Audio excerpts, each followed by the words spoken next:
Today we're playing some EverQuest, as you can see. We're loading back into Veskar, where we were last camped out. And we'll be working on going back to getting some AAs done and stuff like that, and making some fabulous, nice little levels here on advanced abilities. So, anyways, with that being said, I can actually go for a lot of things here. The belt I could get an upgrade for if I really want to today, but nah. I'll wait till the next update, hot zone update, and see what zone they take us into. And so we're pretty good on buffs, so we're gonna go ahead and start taking out the enemy. Ooh, cursed hand, yes.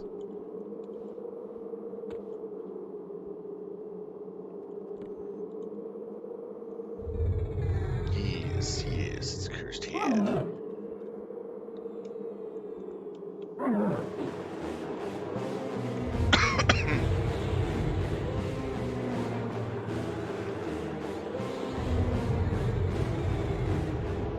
So today is mainly AA running. We've already gotten into a really cherry spot. This is in Veskar. This is over by the Sad Frogluck. This is where it spawns, actually, for a quest that is currently going on. I'm just primarily leveling this area because of the fact that it's actually worth it. Let's go ahead and get that up. Oh, shoot. Oh, got the pet up. Wasn't paying attention to the pet. Please forgive me if I sound a little tired. I was up till about 6 a.m. this morning on Ark, getting myself a Theosaur, a Thursium, which is the, how do I put this? The Murder F Dino. Insanely nuts. While getting it, I was on my way back home from the base because I had to walk it all the way back. And, well, kind of ran into a level 100 Alpha Carno, and it was a fight to literally the death. But it was a lot of fun. My baby little Theo survived with only what was it, 650 health out of 5,892.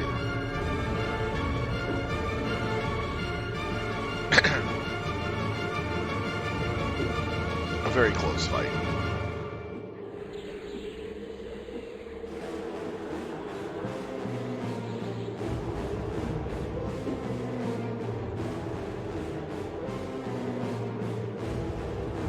What is this? 59? 58. Need to rest up a bit. So anyways, today we're going to be working on advanced ability points. This is the stat right here. XP bar. We're going to be getting, still working on the Shadows of Lucan abilities. So today we're not working on this area. We're actually in Archetype now. We'll be focusing on, let's see.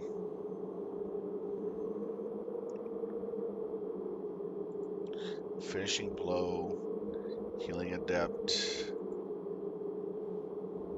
Healing Gift. We're working on Physical Enhancement today. So that one we're going to be getting, plus start off with Healing Gift and Healing Adept, and then Finishing Blow, then followed by Physical Enhancement. Oh yeah, I need to get drink.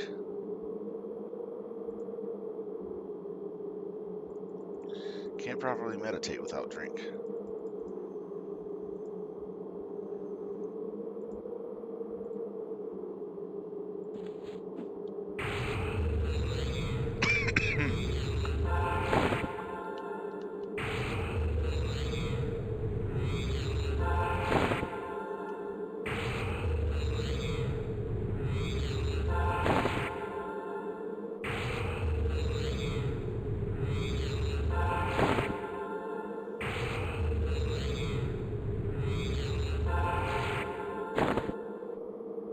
Oh, okay.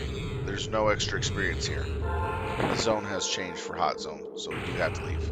I just saw the experience. So, we're out of here. Only want to camp the... Oh, I still got the slaves to do. So we're here to finish up the slaves, at least.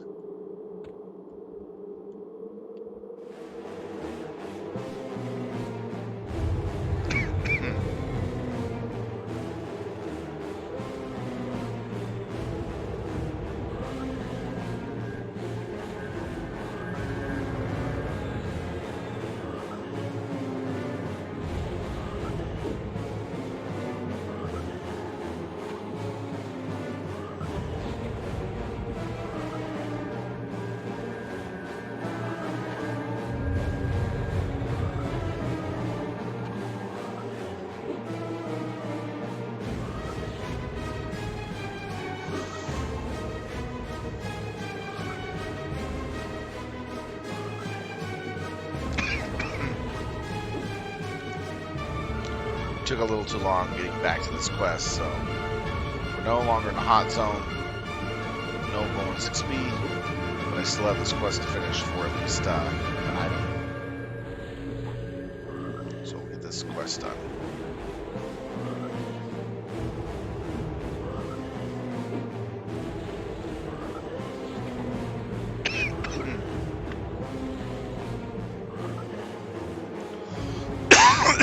Excuse me.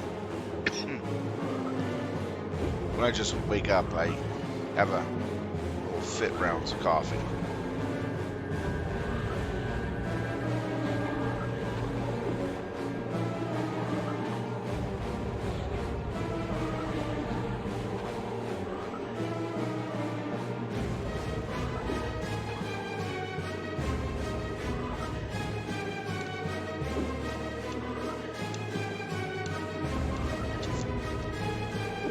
See how much non-boosted XP gives me.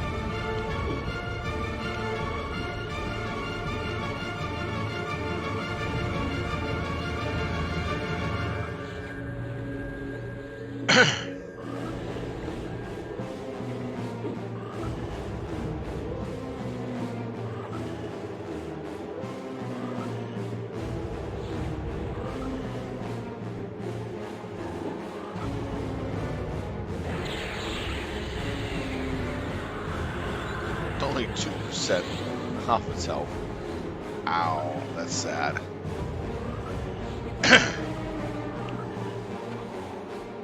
My direct damage spells are not even worth using.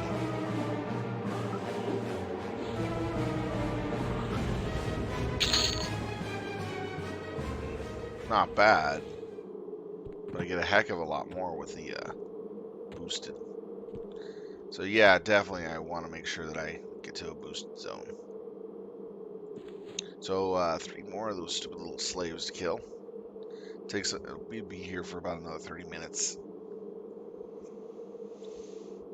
In this area, I do not pull unless I have full mana, because of the fact that it is a lot stronger here. Stuff is level 58, 57 through, sorry, 58 through 60 on average, sometimes at 57.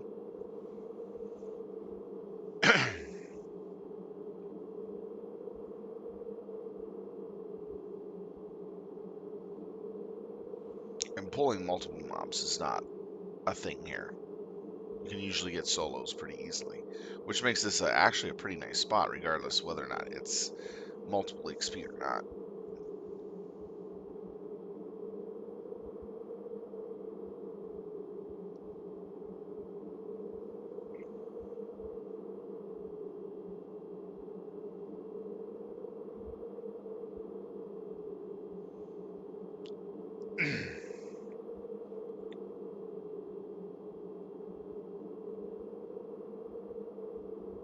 Excuse me.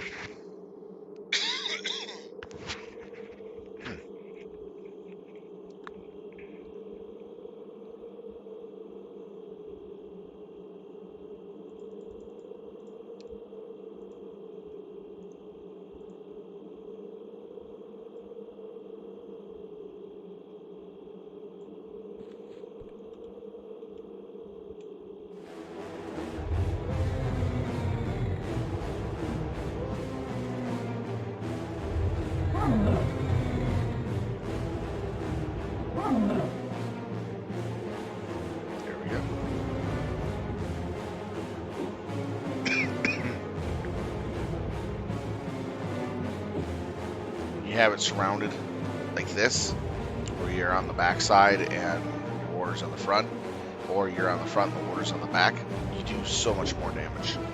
So always try to get to the back side with either you or your water.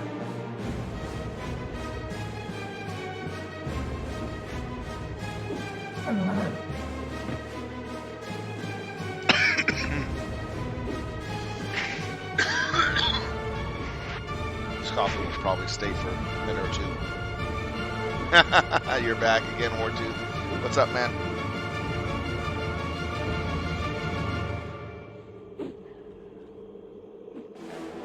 I know you like joking about it.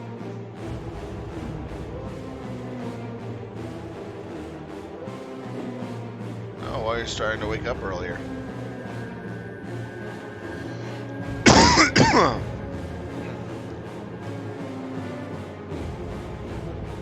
Man, I would love to get up at the afternoon. I was up till 6 a.m. last night.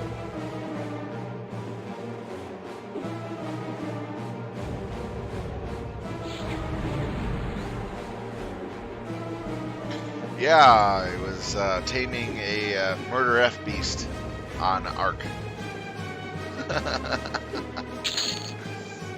No joke. I got myself a high-level Theosaur. That thing is a monstrosity.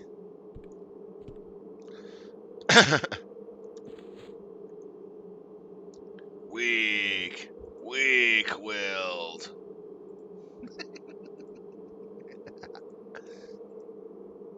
You are weak.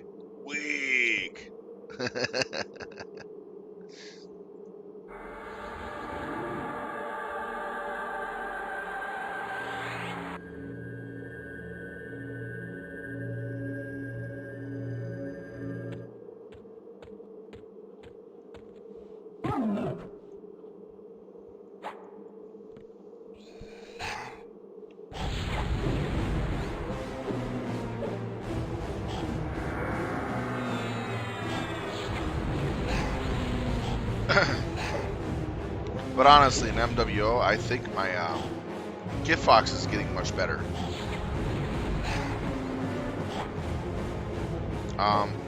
As for my missile launch, my SRM guy is just getting used to the short range.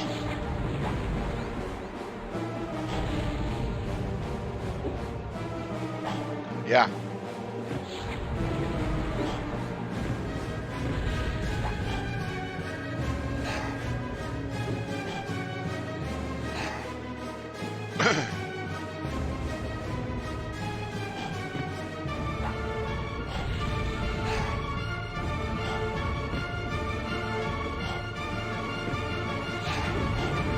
The SRM one, I think I need to put back the 2 6s because I noticed that I'm not putting out as much hurt as I did with 4 6s and 4 4s. So I'm gonna sit there and put that back to 4 6s and 4 4s. I still gotta work on my rotary direwolf. That's gonna be so fun.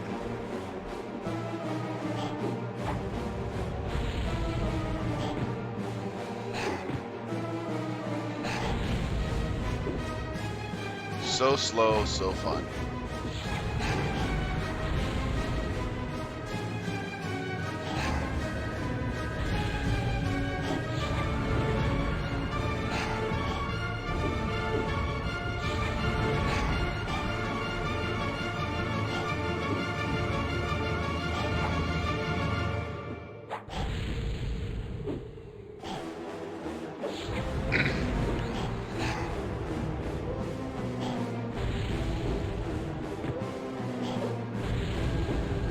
I have a Centurion with a rotary 5.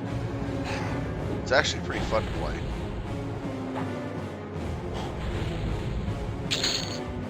It's called the Avenging Angel. It was a specialty mech that came out a long time ago.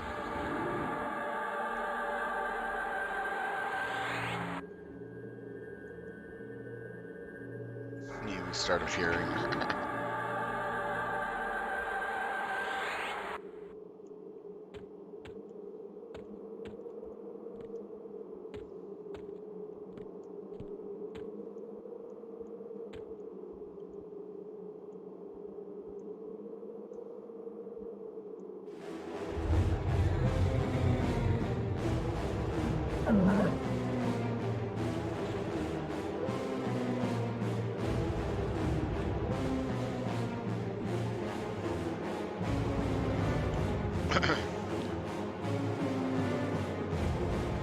Yeah, a Centurion. It has a rotary 5, AC5 on it. And I believe, I can't remember what else, some lasers I can think. It's pretty gnarly. I started firing up that AC5 rotary on lights, and they are just running like hell from my Centurion.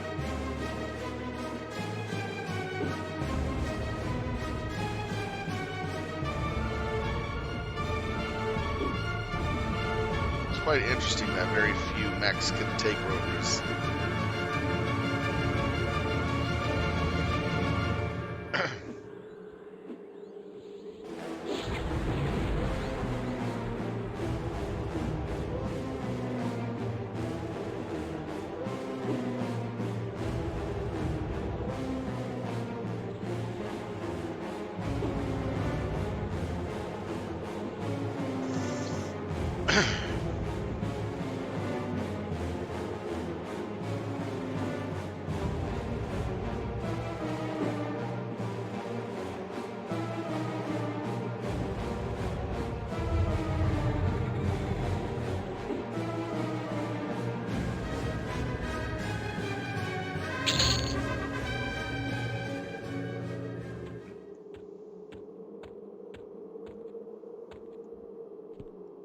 Speed up soon.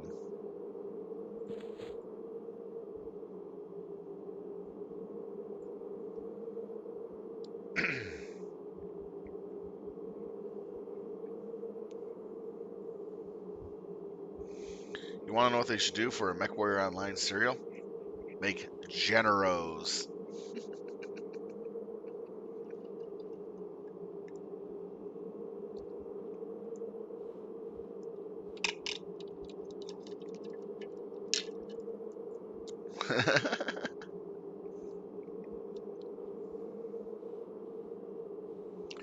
The most delicious fleeting cereal in the inner sphere.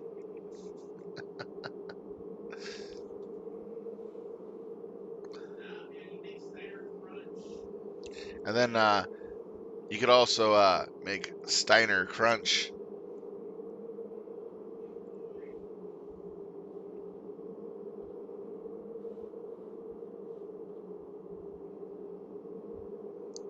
Commander Steiner Crunch cereal.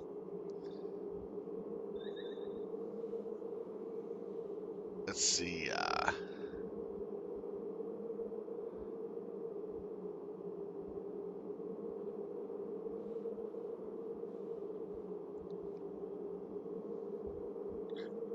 Or how about fruity Corita loops? Corita loops. There we go. Corita loops.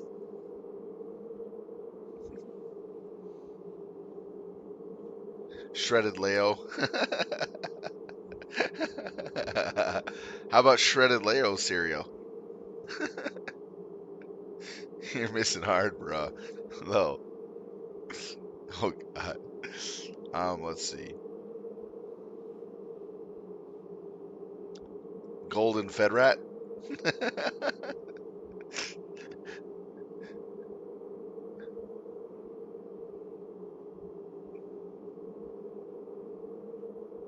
Give it up. Yeah, true. Hey, it's still kind of funny stuff. Still funny, you know.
Remember Captain Planet?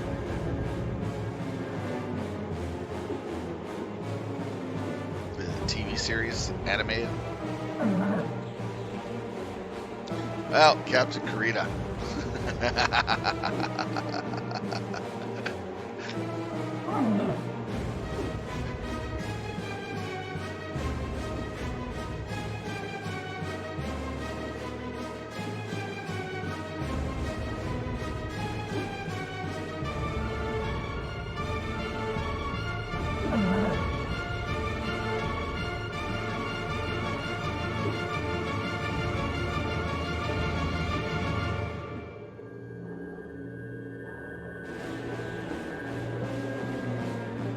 Oh yeah, 100%. I agree with you.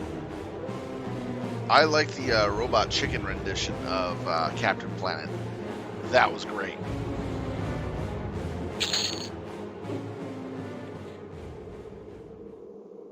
He sits there, smack talks all the Planeteers, and then just gets to work and destroying everybody. Oh, just pull it up on YouTube. Captain Planet Robot Chicken. It'll come up, and you'll have a good laugh at it. I think they did a few skits of them. Well worth the watch, in my opinion.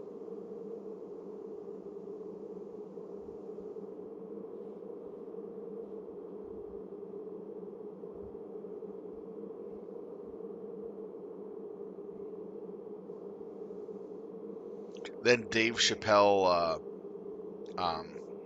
Cocaine in a Can. Oh, that was so great. Red balls. It gives you wings. It's cocaine in a can.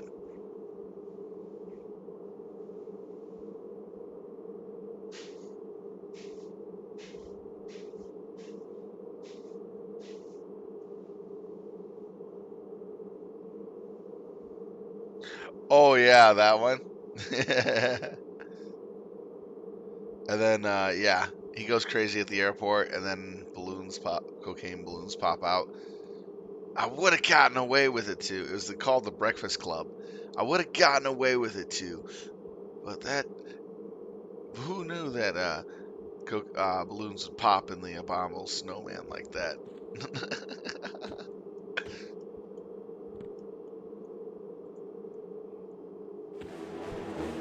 I remember a lot of the Robot Chicken stuff.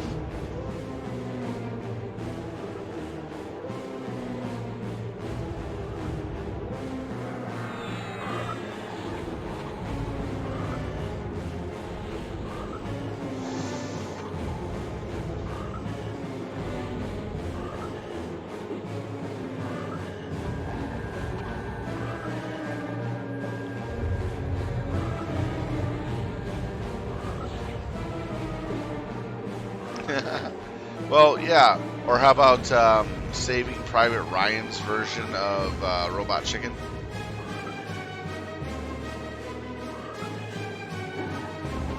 The invasion of Normandy Beach.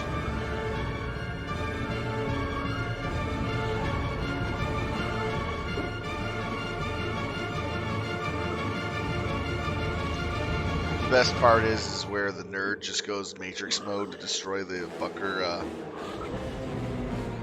the bunkers. Oh yeah, the Emperor's Call. Yeah, that was great.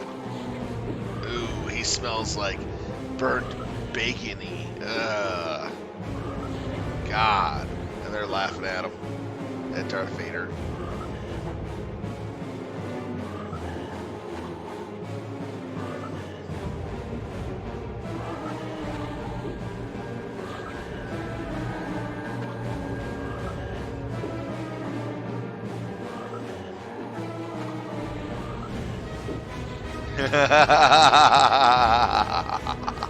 Yep.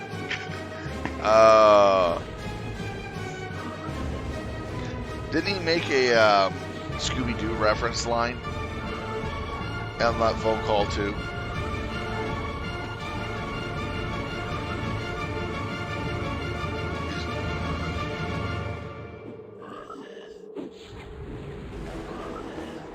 like defeated by some kids and their stupid dog. Must have been something else I saw that had that. But yeah, the Emperor's phone call was hilarious. He's sitting there talking with the Chancellor, and they're all laughing about Darth Vader. It was just so wrong.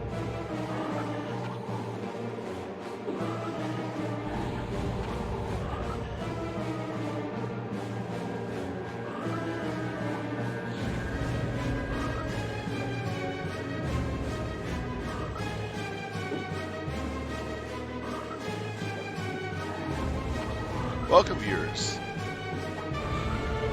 Today we're working on our last quest here for a task. Kill 5 little Froglic's cursed slaves. We're on our 3rd one. We've got 2 more to go. We've got to wait about 10 minutes average for these things to spawn.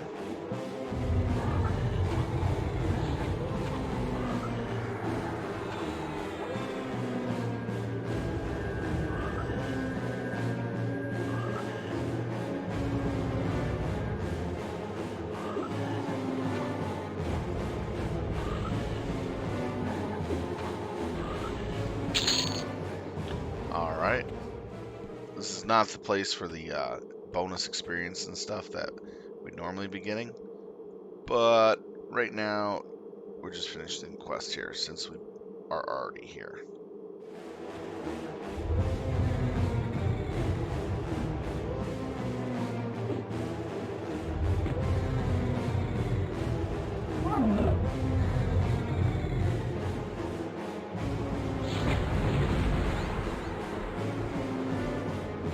Yeah, Robot Chicken had a lot of good ones. I kind of like the one of My Stalker. That was so funny. My Stalker and Me. That song that they had. It was a commercial for the My Stalker dolls. So hilarious. Or how about the big race with Knight Rider, Hansch, and all them from different TV series. They're all doing the death race. The winner is Headless Punch. Congratulations. What you gonna do with your winnings?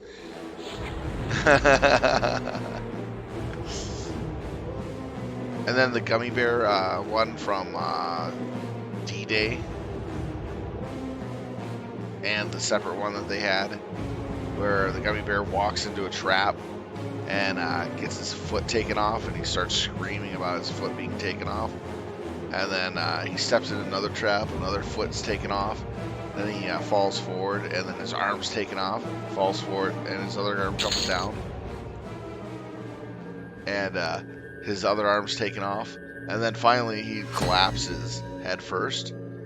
And, well, let's just say that he had no head. Yeah, I'd agree.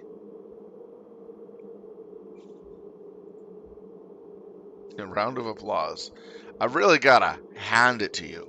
You lent a hand before the situation got out of hand, and now I know I'm in good hands. That's what it's called, the Severed Hand Round of Applause achievement. They got some really funny achievements in here. Oh yeah, the old Celebrity Deathmatch. Oh, I remember those. Those were so awesome. And they brought it over to YouTube for a while because they couldn't make it on MTV because they dropped the whole thing.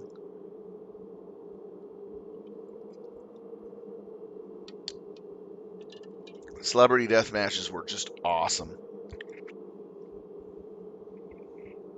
I wish they would bring them back.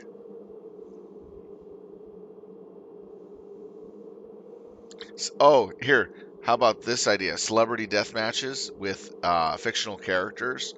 But here's the thing. The celebrities can pull from any of their movies that they've done powers to fight the fictional characters that they're fighting against.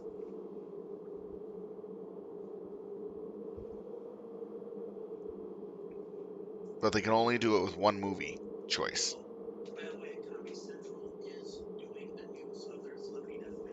Oh, Comedy Central's doing another Celebrity Deathmatch?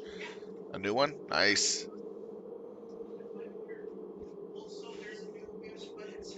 New Beavis and Butthead series? Wow. Oh, they're dads? That's just wrong.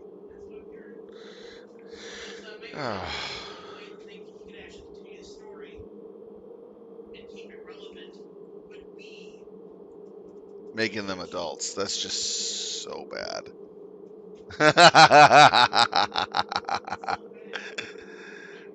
Tell the truth, brother. Tell the truth. Amen.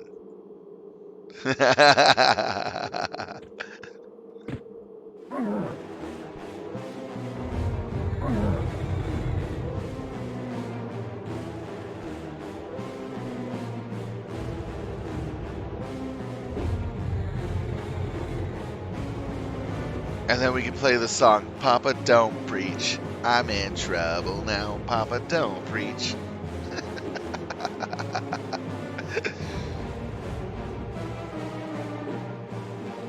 Yeah, but this time they're bringing Beavis and Butthead as adults with their own children to make it more relevant.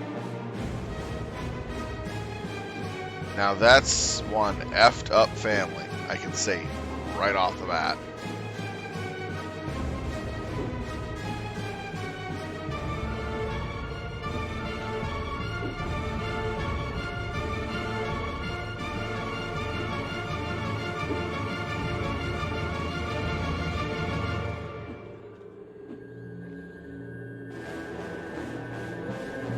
Okay, you notice the severed hand here?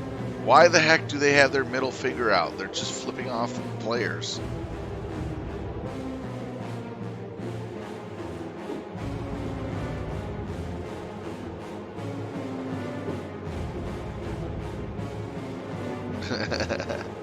Thank you, Will Mac. Hey, Will. Nice to see you again. Thanks for joining in.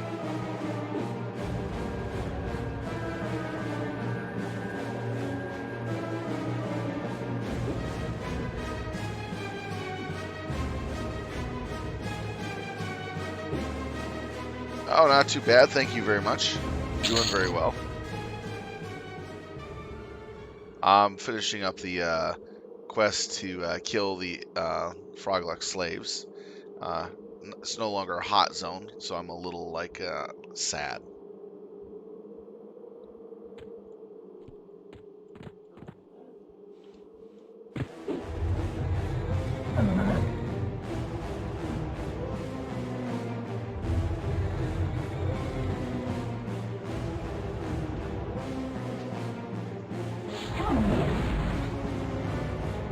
Be kind of interesting. Now, you want to know what would be really funny is? A sitcom that has Judge Dredd as a father. I think it would be just totally wrong. And imagine him go to the school to regulate the kids. I am the law! To a bunch of kids. The classroom turns into a fire fest.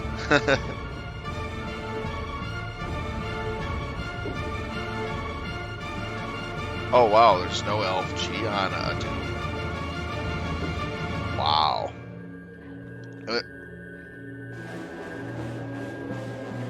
You'd think that for a Saturday they would have a lot of people on.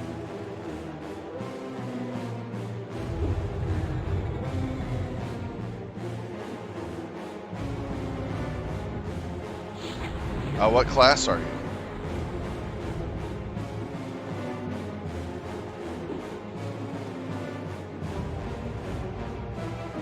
.42 Druid. Okay, you can. Well, there are a couple ways for a 42 Druid to level at that level. Kiting is one, and dot kiting is another. Root kiting with blasting, or snaring with blasting. I would have to say your roots are not very strong at your level right now, and blasting something with your blast spells would result in you breaking the roots more often than not. So just sew up, throw on some snare, and just dot and blast kite as much as you can.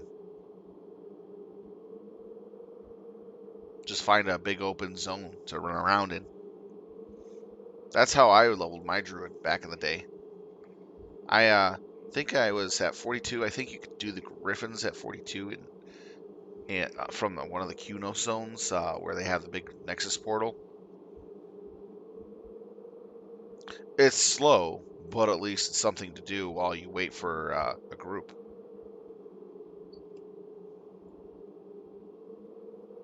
At least you're not wasting your time.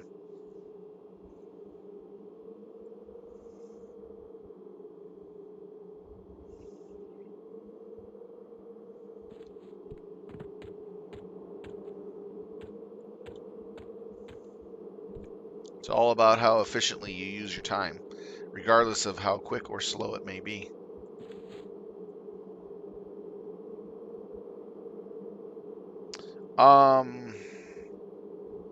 Druids. Anyone with root capability, wizards, but they would require Spirit of the Wolf. Mages can do it, not very easily. Rangers could do it because of snare and using a range spec. I know warriors and rogues have it very, very rough. Same thing with paladins, and shadow knights can do it.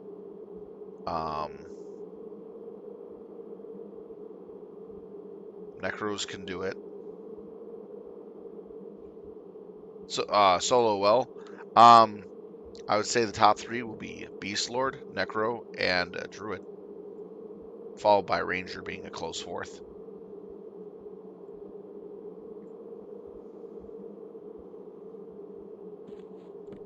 It's just where you're doing it and how you're doing it. Shaman. Oh yeah, Shaman's actually fourth between Ranger and... It's between Ranger and Shaman, I would have to say, for fourth.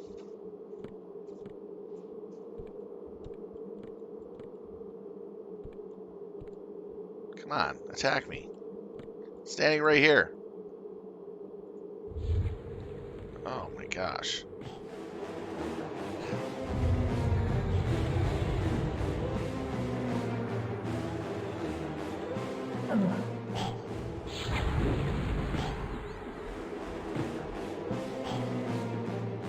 But for strong, I'm referring to strong like the top three.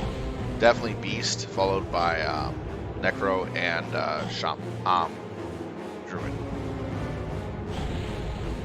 Shamans can do very well. Same thing with Rangers, but Ranger would have to be range spec, and Shamans rely heavily on their dots and their healing.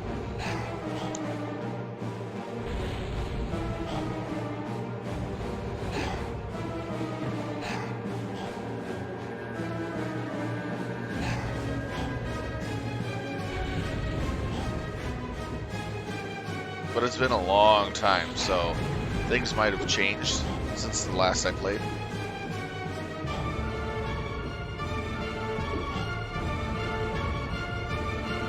Let's see.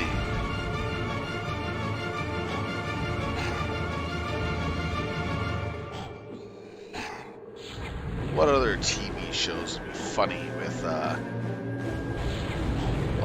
different type of characters from different genres in?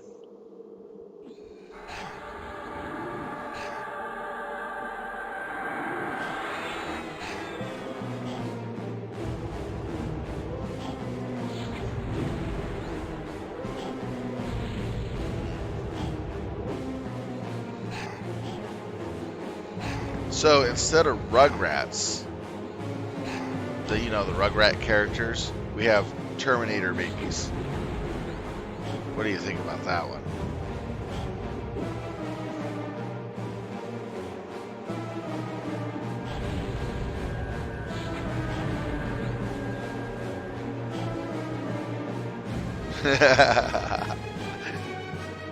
The Adventures with the Killer Terminator Babies.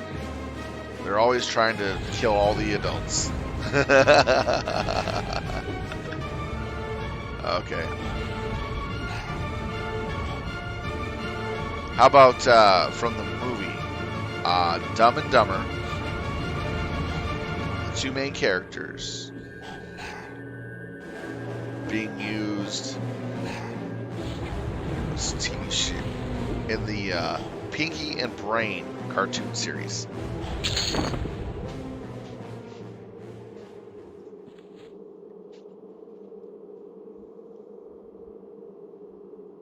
They're Pinky and the Brain, Pinky and the Brain. One's a genius, the other's insane.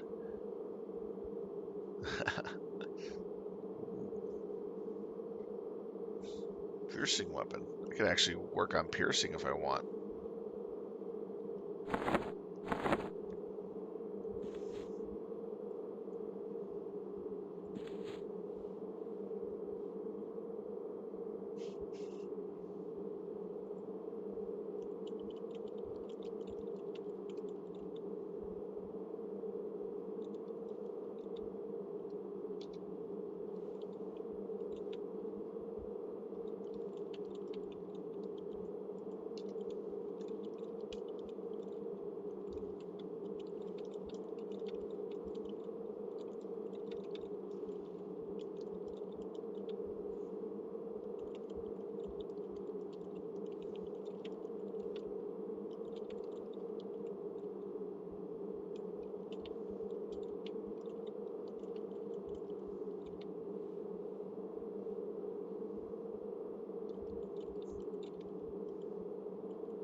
I don't want to lose my pet on this. Pain in the butt level. Wait a minute. Oh, it's the sad slave. I thought it was the other slave. Okay, this one's the easy one. But still hits pretty hard. It's nice to get this rare. I'm curious to see what he drops. Let's see. Yeah, I think that using the characters from Dumb and Dumber, the movie, as Pinky and the Brain would be pretty funny. It'd be just completely stupid, but you know what I mean? Actually make one of the Dumb and Dumber guys actually smarter than smarter. Kind of flip him around a bit.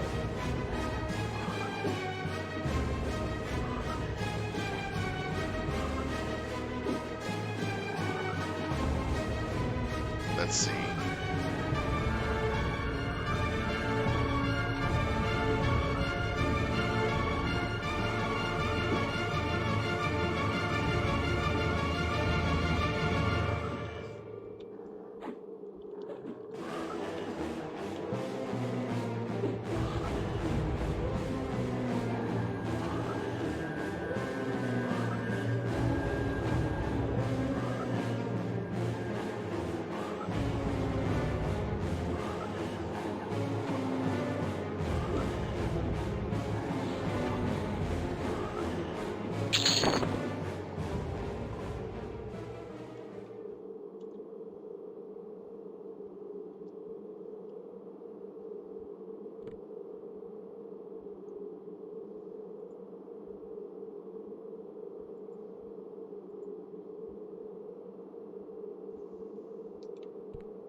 Okay, I'm pretty sure you can do Mesa Garu. There are a bunch of locations you can actually run mobs back and forth without getting ads, especially around the zone line, around some of the roads. It's a pretty easy area.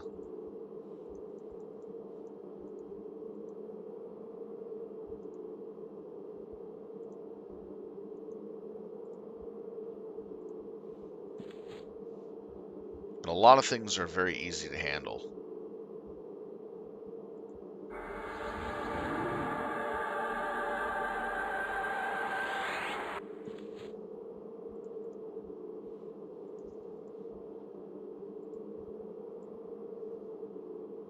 But as for other zones, you might want to check to see what hot zones are available from TLP over in Plane of Knowledge. That gives you the shoulder cloak and belt quests. It's basically the simple tasks. This is what I'm doing right here. This is one of those quests. Franklin, you want to talk to Franklin. He's right over at the I think the guild lobby area, and he's a wizard-looking guy. Talk to him. He can give you different quest lines available, and one of the zones is a level 35 hot zone and level 40. I recommend maybe the level 35 hot zone, which will probably put you in Mesa Garo. Mesa Garo is always a hot zone, so as long as it says bonus XP when you kill something in it, then you should be fine. Let's see. There's also quests you can do at the beginning of the zone to get some gear by talking to the two guys sitting off to the side along the road as you come through the zone line, about 120 meters down the road. That's how I kind of got this. Killing spiders, snakes, and other stuff, you'll be doing that for a while. A lot of experience on that. But, oh yeah, you're on the, you're not on a server that's, you're on Arduin, so that means regular POP. I mean, regular, vanilla. That goes back quite a way.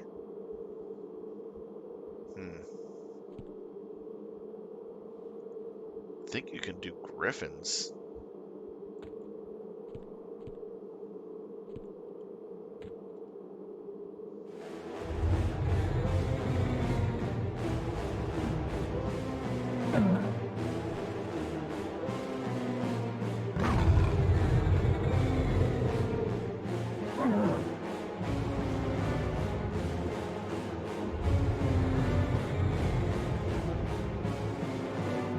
I forgot you're on vanilla.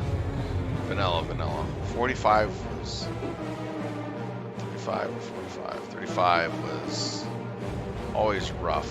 And I was a druid around that time. Yeah, I was a druid in vanilla. So, okay, you know where the big, oh shoot, I wasn't paying attention.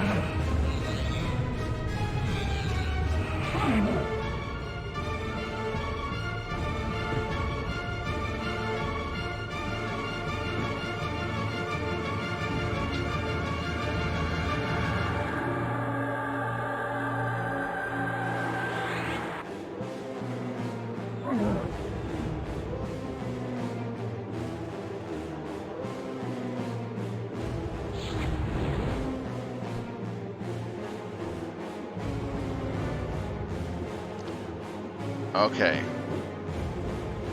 I believe... I'm trying to remember what I did when I was a druid. At 35...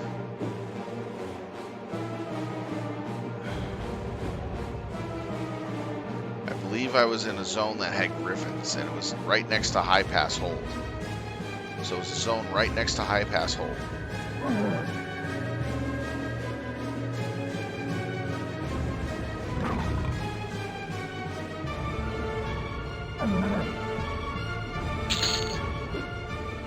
Oh, might as well just rebuff up here. Let's see here. I have to pull this up. I remember the zone.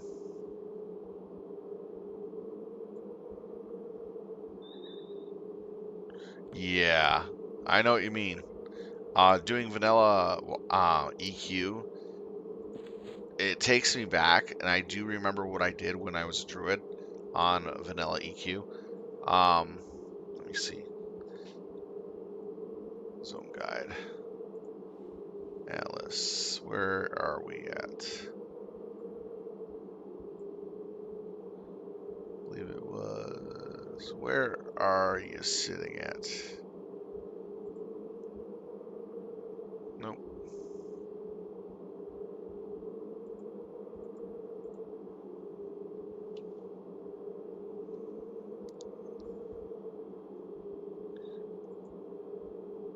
Alright. How do I go back? There we go. How do I go back on this map? North. Okay, here we go. It would be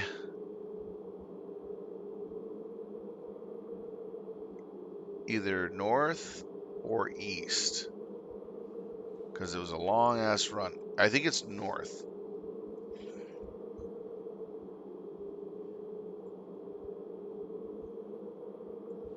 It's either north or east.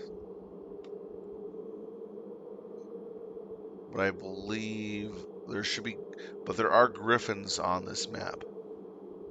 So this is not it.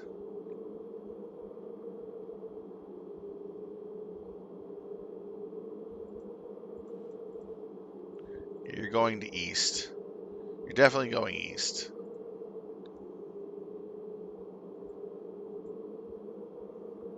Yeah, this is it. This is the one. East Corona. There are griffins on this map you can pull and kill. And other things. You can either do it in north and from north or east. You can level in either of those zones, and it'll be really good for you. And it'll be easy too. Hopefully that helps. And then if you feel the experience isn't that good and you're able to handle it, you want to travel back a bit down to south. And here, when you go south, Split Paw right here and South Corona are two very good areas. And that's what I did in the old days.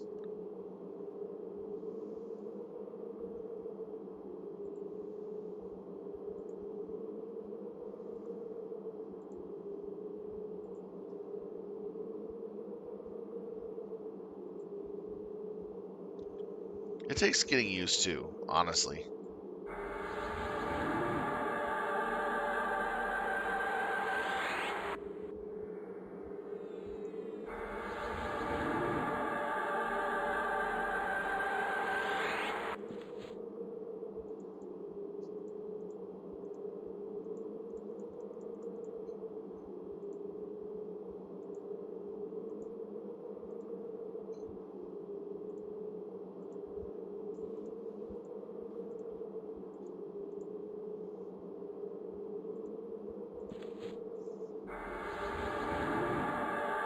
Oh, nice.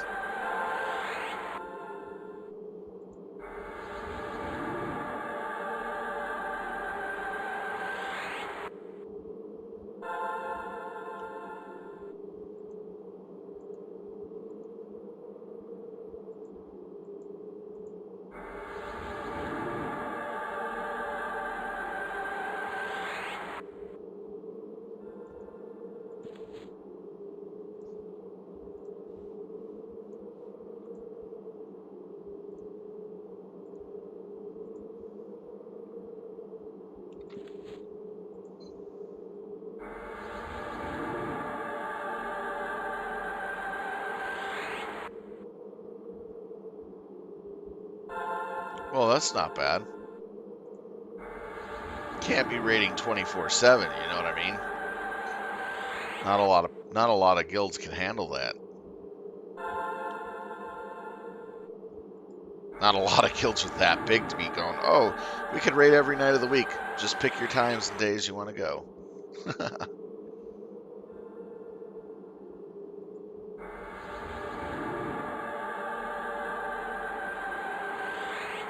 Fair enough. Honestly, if you are really that bored, I recommend you try a Beastlord. It is really entertaining because it plays so differently. It's a jack of all trades. Give it a shot. You'd be mildly surprised at what you can do. What's my playtime? I'm doing my EverQuest streams Tuesday night from 7 p.m. Central to around 11.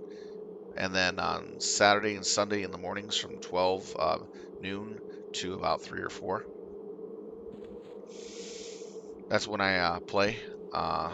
Then on my off times, I'm kind of bouncing around between EQ and ARC.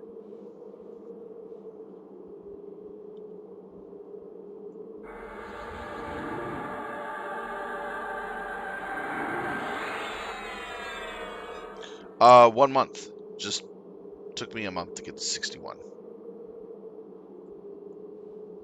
And that was playing, let's see, before I started getting back into ARC, about 1 hour in the mornings, 1 hour in the evenings, Monday through Friday, and pulling about 5 or 6 hours on the weekends each day.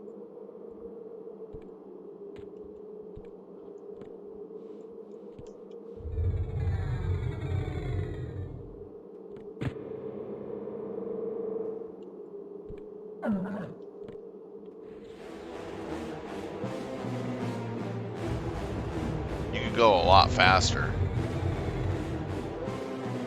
I was just taking it casually.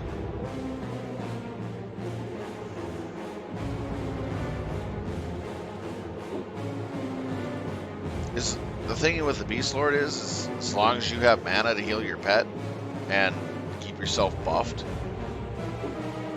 you could literally fight non-stop.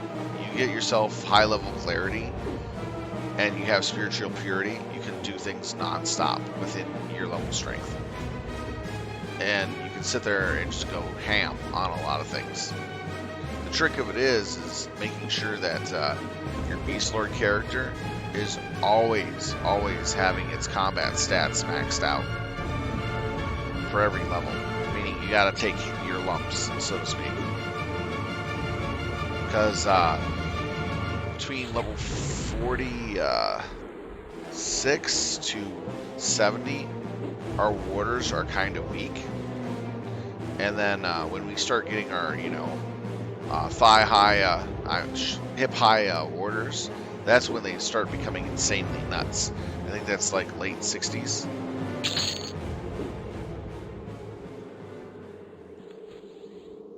So you got like, for instance, this warder is technically a rogue. The warder before it is a rogue. This one is a mixture of rogue and tank. It can take hits, but it still does pretty damage. Yeah, you can. There are some abilities that we have that make us very interesting in raids. There are even more that I don't know of, by the way, because I haven't gotten that far yet. But from what I do remember from around 60, 65 when I was raiding in POP, Spiritual Purity, Paragon of Spirit are like two massive abilities that help with raid.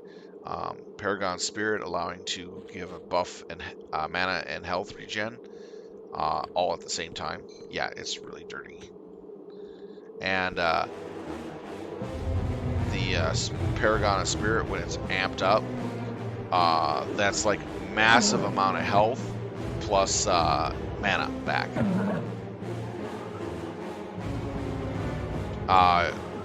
Then on top of that, you have Savagery, which gives some really insane buffs to whoever you give it to. It costs a patriot.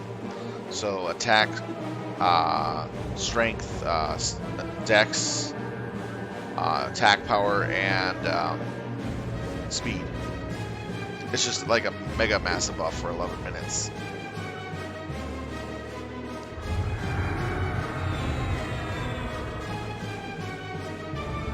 But the trick of it is you also got to make sure that you have the correct skills for your elite Beastlord. The main one is Pet Hold and Pet Suspend. Those are the two that you need in abilities. That way, this is what happens. Pet Hold makes it so that your pet will not attack no matter what until you tell it to attack. So this way, if you got mobs that do like special abilities before they come into the group and AoE your group, your pet won't run right in there and cause trouble. The Pet Suspend allows you to fully buff one warder, then put it in suspension. As long as you stay in that zone, you're able to summon that warder back, fully buffed with everything, with add a fresh timers and everything, whatever you suspended at. But here's the real kicker about that ability. You can suspend your pet and then summon another pet, fully buff it, and use that pet to fight with until that pet dies, then bring in your second pet. So in a zone you're soloing in and you're dealing with stuff that's really rough, you can have a double pet ability. Now, I was looking later on down in the AAs. Some of the off-the-chain AAs that I've seen is you can get 3 warders that are summoned to your side and help you with your warder. So you got 4 pets for about a minute doing massive DPS. Then you have an ability to turn yourself into a werewolf and getting massive buffs permanently. So basically until you die. It's really insane.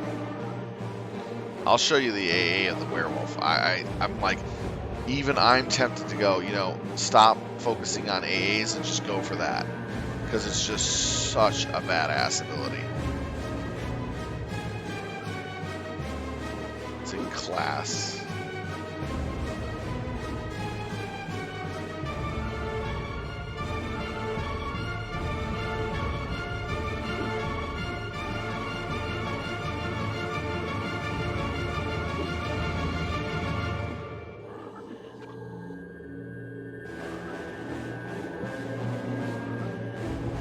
Special. I think it's special.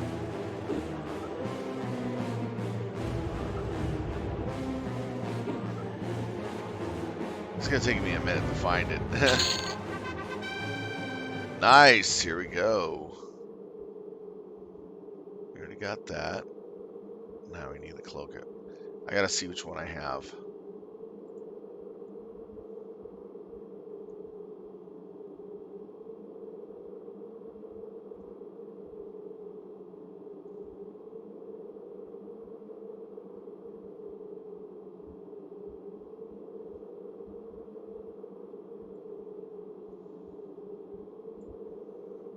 Cloak.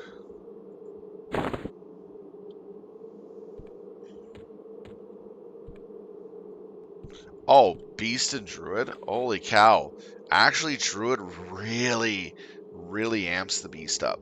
You got the Barrier of Thorns, you have the ability to snare, then you couple it up with the regeneration and some of the other buffs that the Druid has, and that's all the Druid has to do is just kind of buff, mildly heal, throw thorns on, and snare stuff.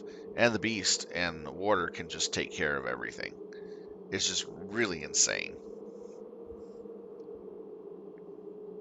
It's like when I was grouped with Beast with my Druid, it was like, wow, this is a beat stick. Here, heal, do something here and there. the Warder and the Beast player were a hell of a beast stick. And trust me, as a Beastlord, I find that Druids are far better partners than a Shaman or a Cleric, by far, hands down. It's because of Thorns primarily and your snare.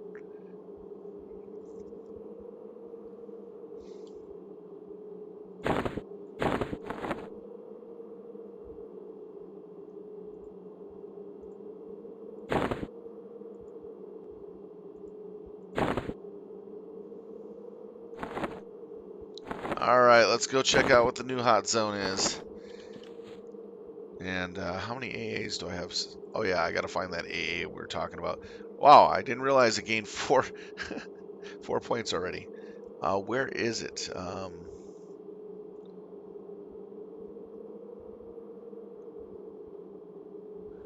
I know I've seen it.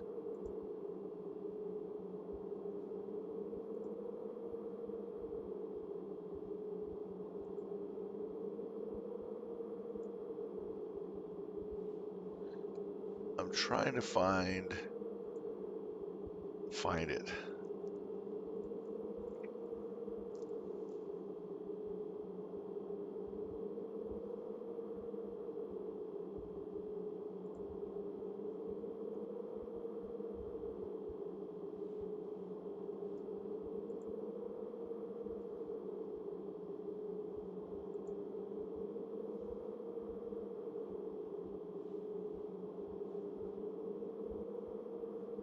It's not, I believe it's in class.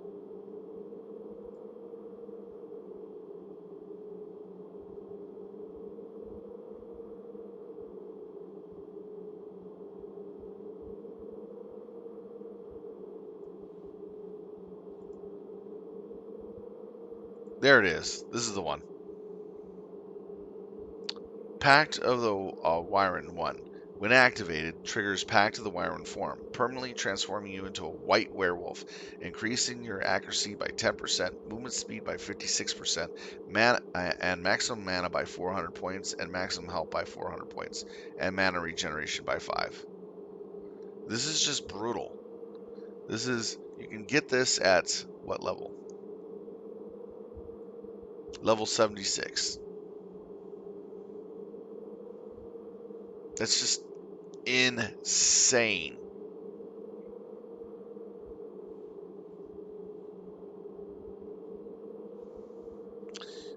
Alright, back to Origin City. We're going to Kitty City. Time to get some Meow Mix.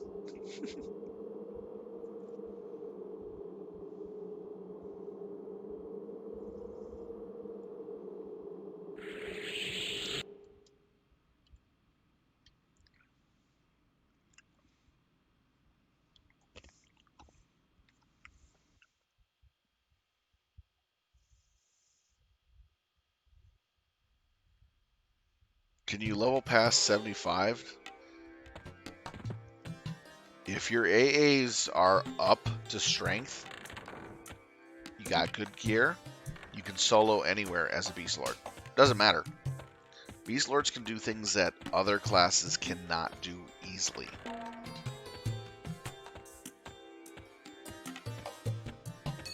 We may not be a perfectionist in one type of ability, but we're a jack of all trades. We have so many skills, so many abilities, so many spells that support us and our water that we're very self-reliant. It's a very self-reliant class. And the freedom that you have is just phenomenally fun.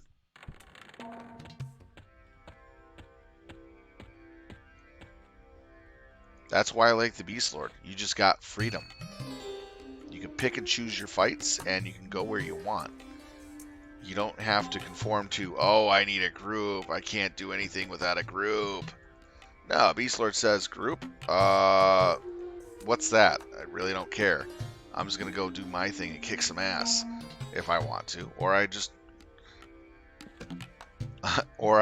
do whatever I do group.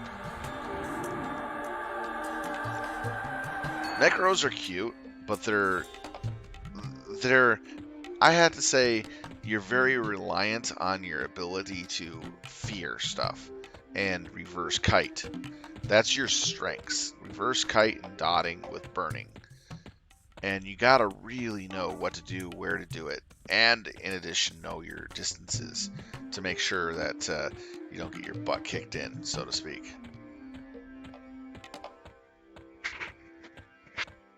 Yeah, you can't fear in dungeons. With a Beastlord, you can go, well, I can run right into the enemy, tank him where he's at on spot, kill him with my water in me, and then sit in that spot, to regenerate, and then do the same thing, or pull stuff to me. The gameplay difference becomes you are a rate of 1 when it comes to dungeons. Because you're learning how to raid a dungeon with 1 character. You saw what I was doing in Veskar, right? Where I was having trouble in certain areas. I was trying to figure out, how do I get from point A to point B, but how do I get past this problem? And in Veskar, there were 3 points where I had some serious problems, and they had to be handled separately. You couldn't just pull them because you get a whole bunch of stuff just coming right at you. You had to either tank the stuff where they stood, or run past something and then tank it on another side of the room.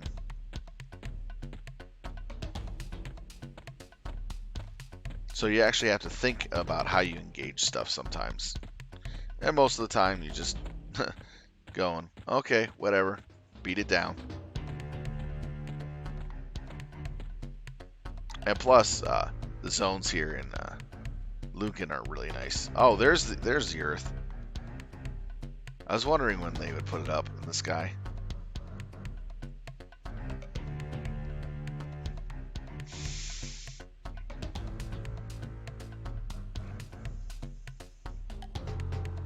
Oh, and there is one thing about Beastlords that I really must stress at early levels when you start getting your spells and abilities. Mainly your spells. Practice them. Keep your spell stuff as high as possible until you hit like 200 plus. Because you'll need to be able to cast any and all spells that you have decently or efficiently. And if you don't have the proper skills and you get a high level spell, well, there goes your mana bar very, very quickly.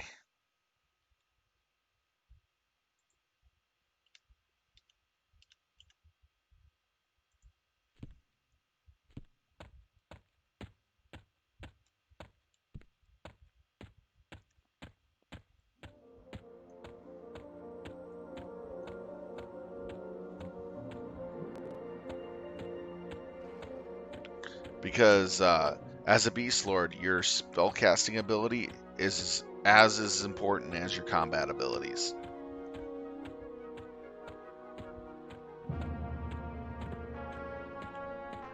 There are a couple spell class sides that are very difficult to level up. It's the one that deals with summoning and invisibility. Those are the 2 that are the hardest to level up because we have so few skills in that area. This is the guy that I was talking about. Talk to him and he'll tell you where to go. You could start it off at level 20, which is actually pretty good. And this gives you some really good gear.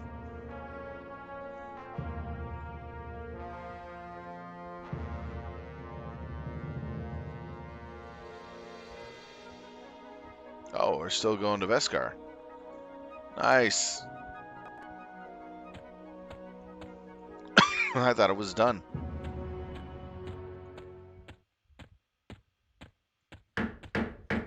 Well, today we're going to try for the belt if we can. Don't think I'll be able to get there.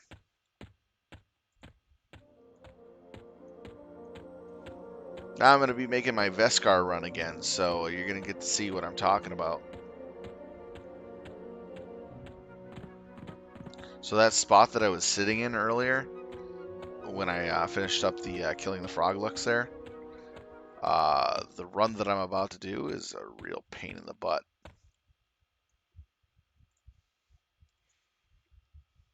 First part of the zone is so easy because it's light blue to me and under. The last half of the zone becomes dark blue very quickly.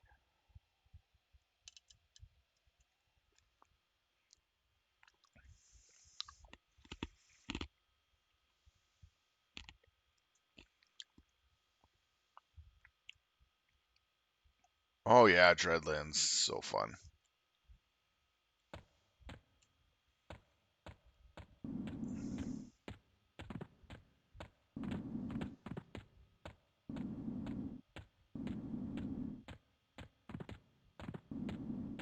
Yes, we do have invisible.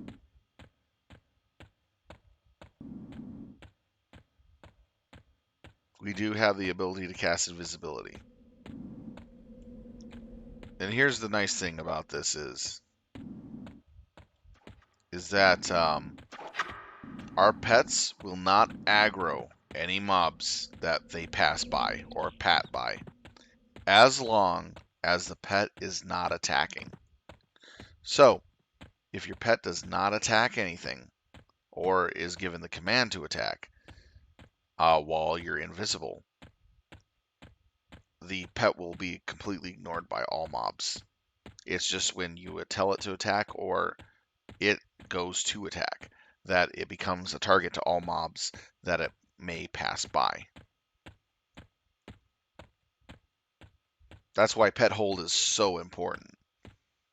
You only get that at 59, so I would have to say Beastlord is best soloing up to 59, getting pet hold, and then starting doing groups and raids after 59. But you can do groups and raids before 59, but you're going to have to keep that pet on a leash, and it can be sometimes very, very difficult.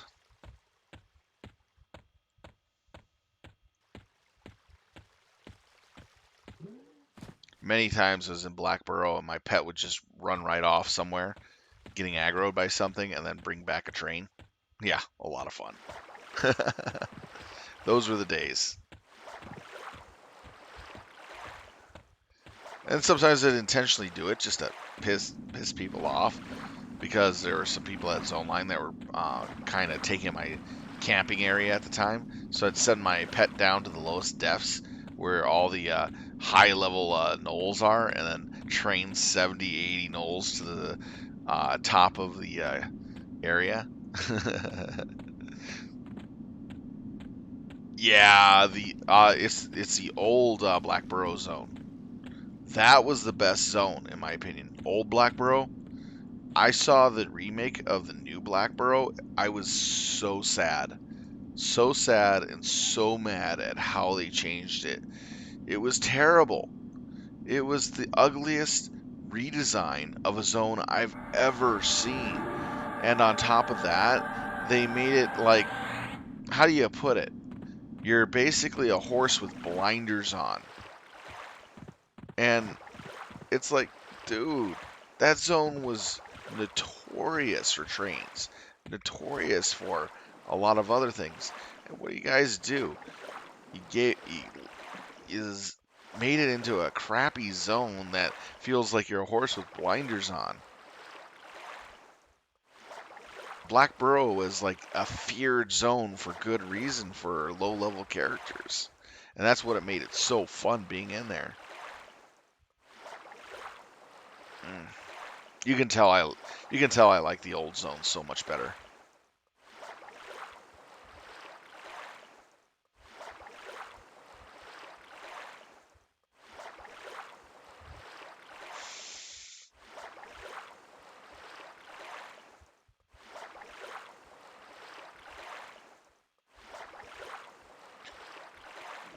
My funnest Knoll train is we had a bunch of high levels in the zone line, kind of training and pulling stuff up in moderate. They weren't too high, but you know what I mean. High enough to where they could die if they didn't kill the stuff down fast enough when they started nuking. So they just kept, training us lower levels so much. I finally got so sick and tired of it. I went to the other part of the zone that they weren't training at the time, and I pulled that part of the zone with my pet. And as they were dealing with the first group and nuking it down and getting massive experience and rep, they were just finishing it up and they were out of mana, and they were and just kind of laughing about how they were seeing people just run out of the zone and stuff like that. Here comes my train, flattens them all before they even realize what hit them.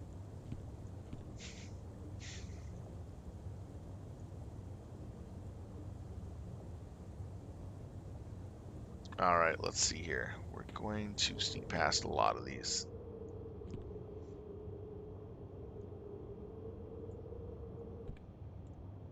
Yeah, I mean, it was really nice to actually be able to do that to them. I was so mad at them because they nearly killed me 3 times. They wouldn't even bother rezzing the people they were killing from the training. So you can tell a lot of people weren't too happy with them.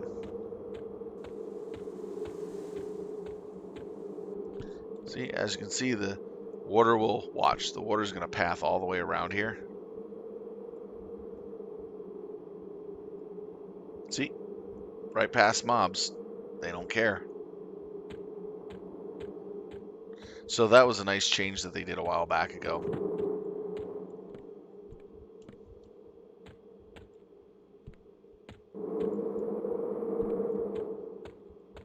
Wrong part. Gotta go to this one. These undead guys do see invisibility, so I gotta be careful.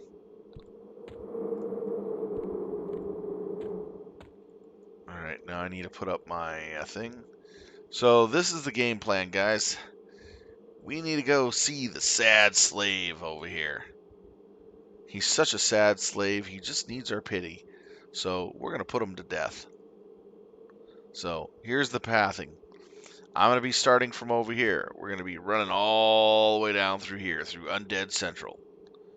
And all the way through here. So this is all undead country, except for right here. This is Golem country. Ishkar Golem country. Then we're going to go past the Ishkar Golem country back into Undead Central. And make our way through all the unlovable undead that want to eat our brains. And then we're going to see the Severed Hand community with more undead. And then the sad slave.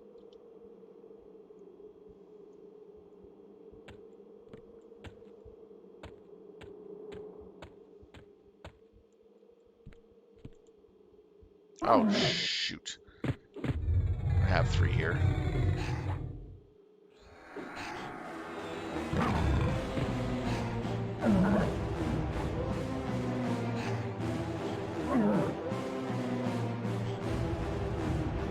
Not too good.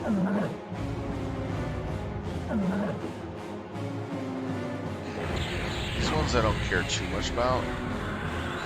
Yeah, not even bother evoking. So little.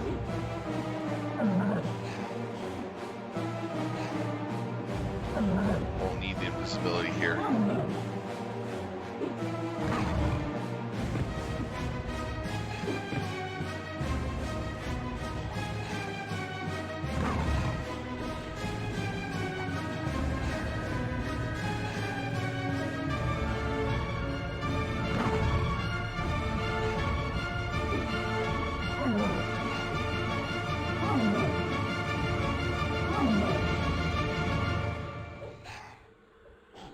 This is why you need to have your combat skills at full.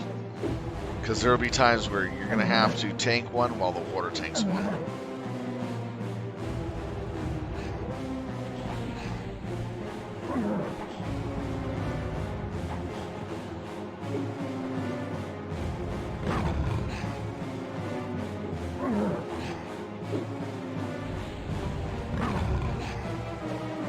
Well, they couldn't prove that I trained it. I was sitting there at zone line. And they just finished a pull, so they thought my pet died. See what I mean? They never saw my pet leave. That's the thing. When they're so busy nuking the heck out of stuff, they don't pay attention to the bystanders that they're messing with. They would yell, they would shout in the zone, train coming to the top, get out of the way. They would warn people. They would warn people about what they were doing, but still it was causing, you know, undue panic and death to everybody else. But they weren't training, technically, because they were warning people that they were pulling to the zone entrance.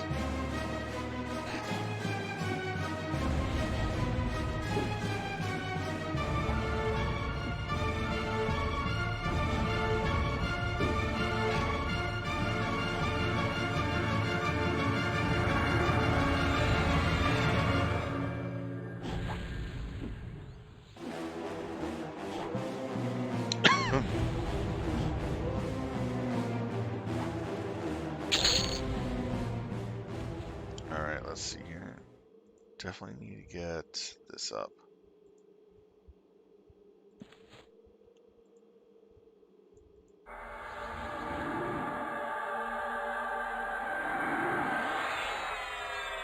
I love this mob. He has such nice gear, but I can't collect it all. It's either a belt or a shaman beat staff. Waiting for water to get full health before I attack. Now this is what you can do. For continuous pulling, here's a trick. When your water has hardly any health or very little health and needs to mat up, you solo tank the mob as long as you have pet hold. The pet will not attack in any way. And then, when the pet's health is back to full, you just click attack, and he'll join in and take the aggro right off you. Just like what you saw right there.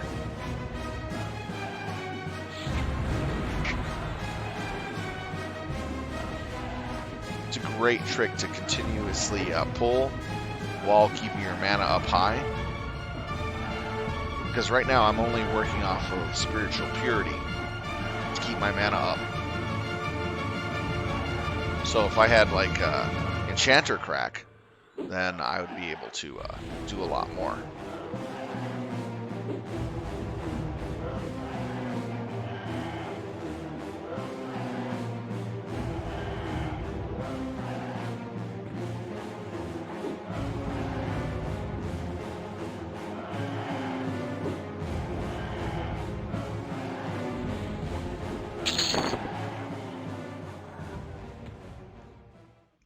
Okay, let's see here.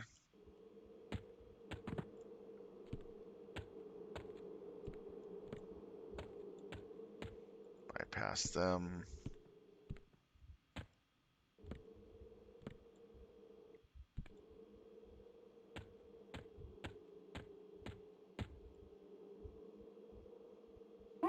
Ah, too close.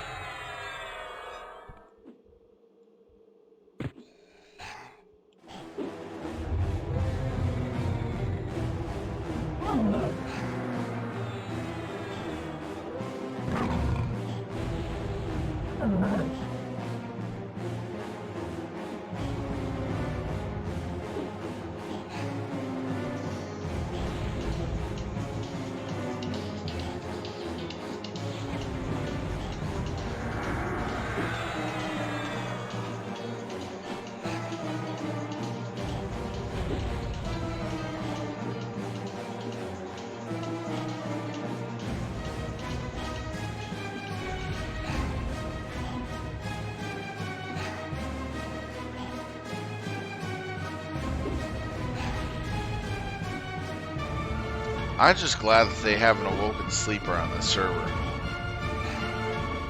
It would suck if that dragon never got loose again.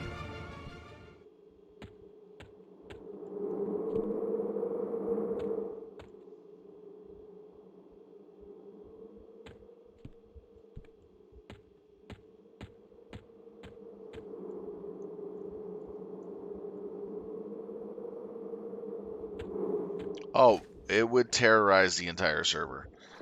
How would you like it that a dragon that is practically unkillable goes to any zone it wants, teleports literally to any zone it wants to hunt down specific people? And if you happen to be one of those specific people, no matter if you teleport anywhere else, even if you teleport to the moon, teleport back to Karunk, or teleport to Velius, it will teleport to whatever zone you're in within a minute and hunt you down and kill you, along with everybody in its path. And the best part is, if you hide in like West Cunos or any city zone with high level NPCs, it will kill every NPC in the zone before it will leave, if it's a city zone. So you won't see any of the stuff respawn, because when it kills a city zone, half the NPCs do not respawn because they're not meant to die. So they had to reset the server in order to fix the dead NPCs.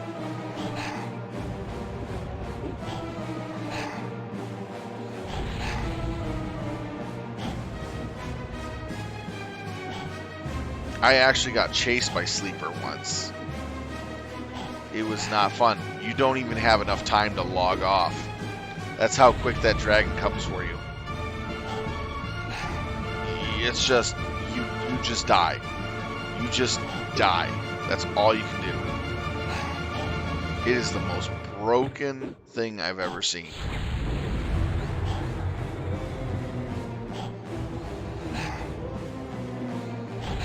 It was on my druid before I played my Beastlord. Teleported to 5 different druid rings. The thing chased me to every single ring. Here I am, about to teleport out to another ring. It spawns right in front of me and shouts at me, saying, "You're not going to get away." And then I teleport as I'm being summoned. That thing was nuts.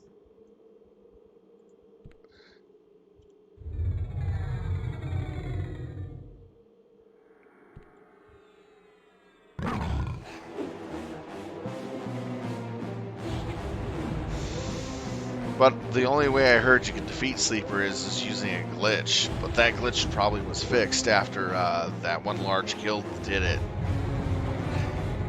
And they banned a whole bunch of people for doing it. Did you hear about that?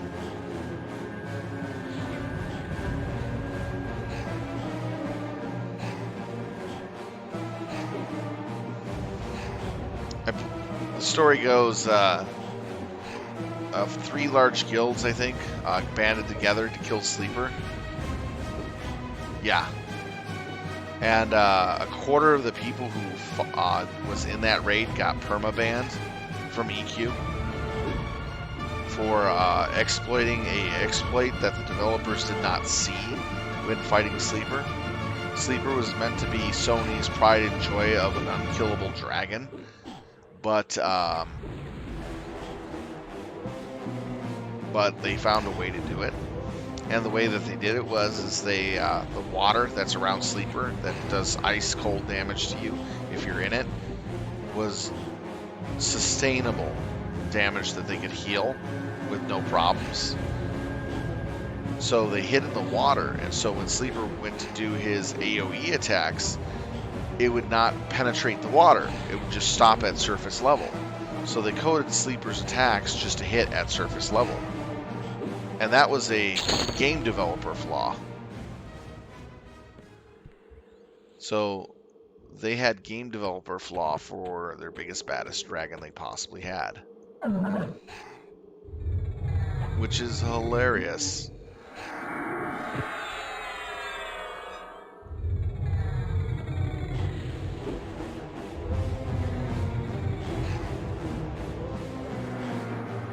So the fact that they punished a whole bunch of people for, being creative and taking advantage of their environment is to the best of their abilities.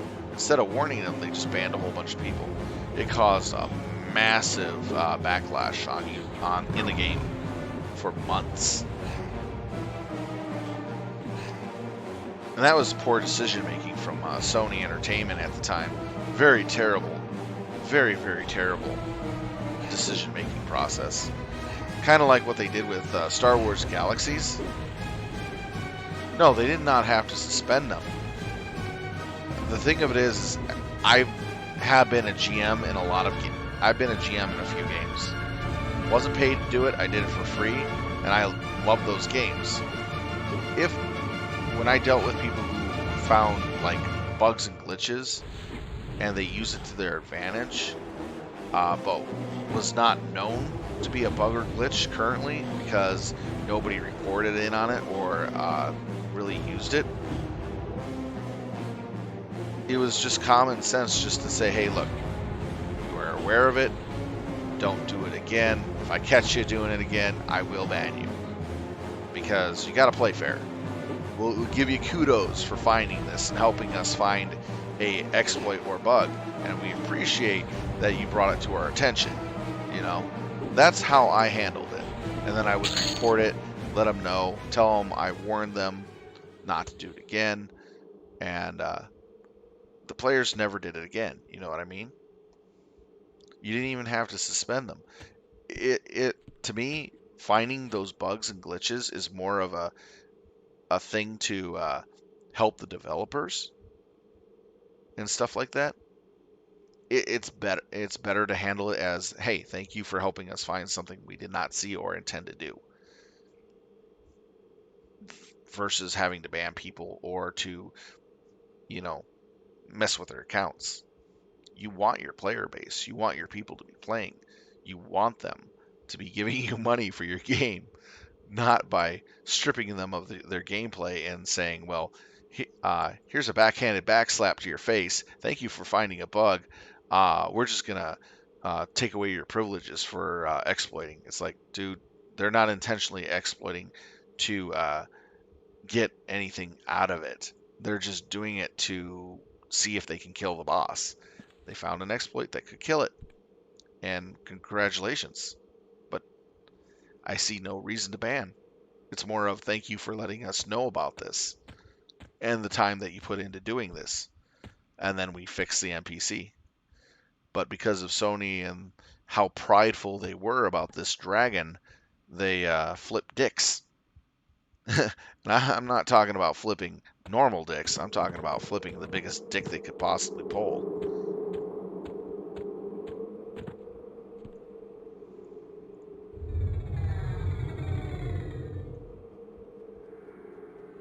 But anyways, they fixed the glitch and all that eventually.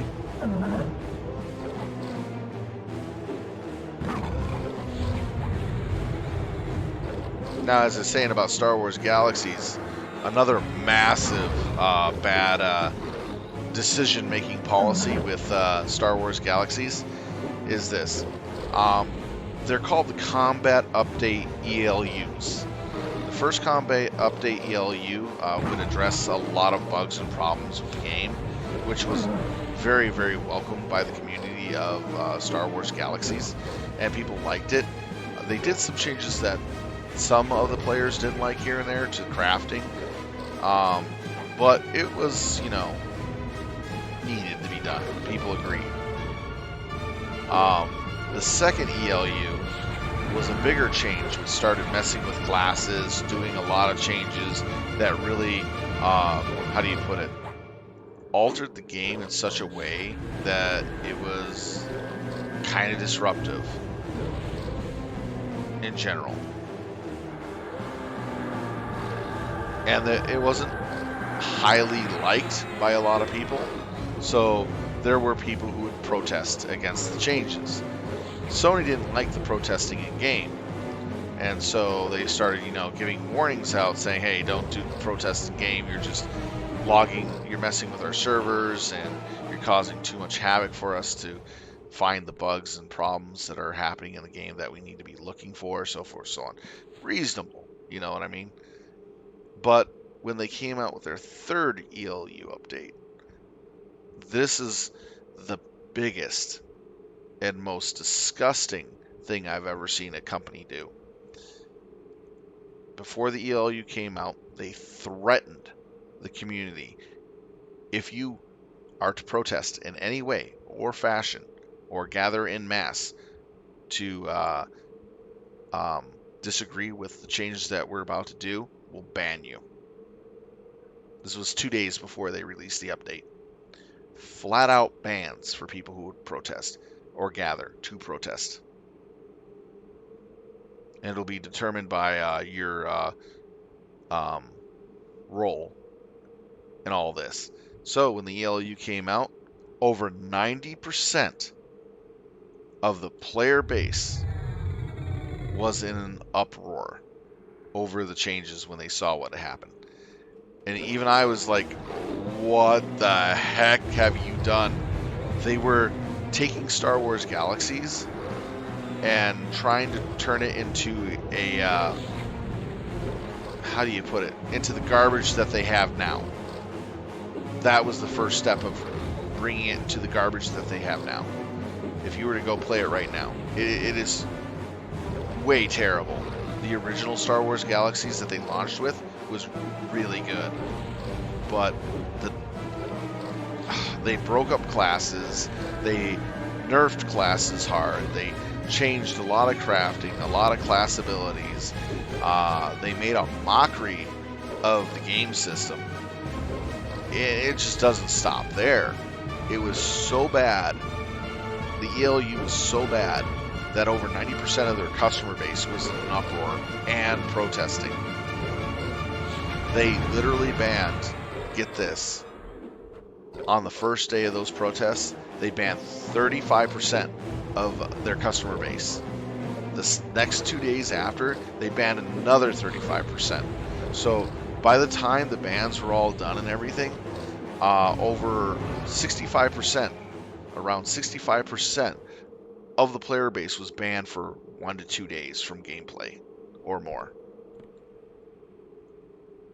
They estimate it was around 72%. Yeah. Because Sony went balls-tastic on banning people for protesting against the changes for their ELU. This is what killed Star Wars Galaxies.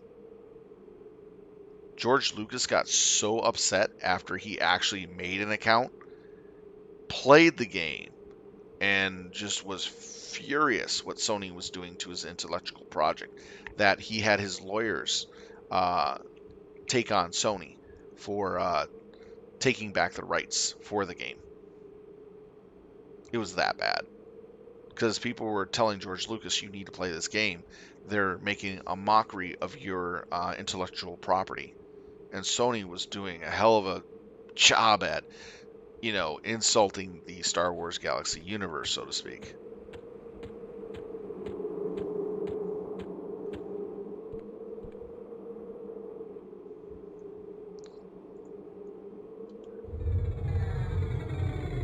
So then, after the court case, Sony decided to kill off SWG and pretty much close down the servers and everything.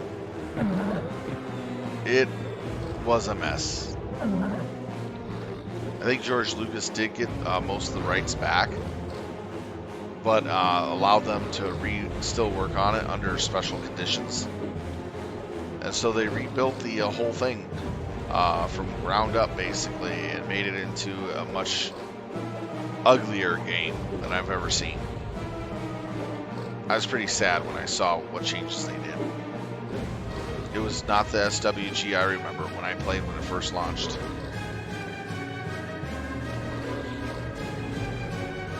The Tamer class was one of the big classes in the game. They turned it into it does not have a place in any of the career paths or class paths you can go. It is like a offshoot class that really isn't good anymore.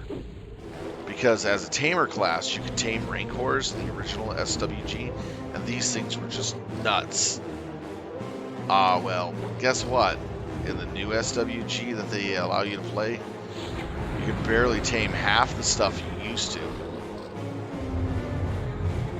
So you were gimped at what you were able to do as a tamer class. And tamers used to be really powerful. Great for bringing pets in for tanking.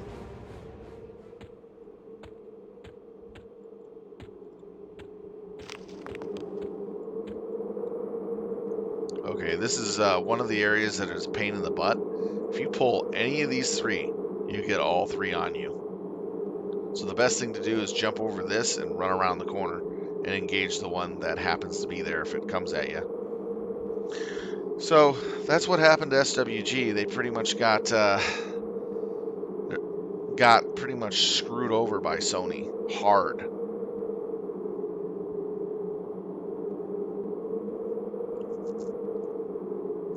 That's why a lot of people don't like Sony Interactive. They tend to do the role of, we'll make the big game title, we'll put very little work into it and say we're done, and then walk away from the project and not continue it to further advance it down the years. If it's a good product, we'll just move on to the next. We don't care. For instance, this game could have competed against World of Warcraft, and it did back in the day when World of Warcraft was in infancy. But it could compete against World of Warcraft even today. That's if Sony kept up with the graphical increases and updates.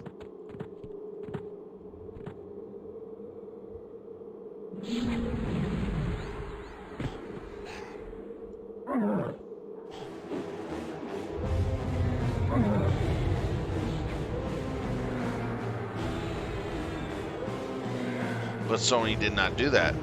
They chose to go, well, we're going to make a whole new game called EverQuest 2, and we're going to make it awesome, and I'll have all this other stuff, have more crafting options and abilities, and be able to do this and that. But when I actually bought EverQuest 2 when it first came out and started playing it, I would go like, wow, you really changed everything so much. There was so much change to the game from what you originally played from EverQuest, along with the crafting and everything else. It was like, this game is a chore to play. Why would I want to play a game where it would take me days just to craft a good item? Or even to level, or even get anything. It was so much work just to get anything for practically no increase of power or strength.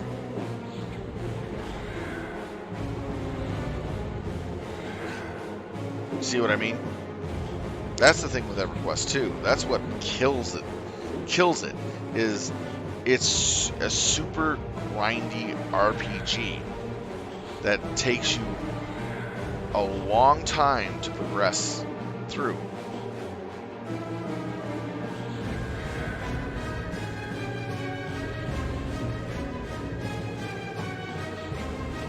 Now, the Beastlord in EverQuest 2 is basically a subclass.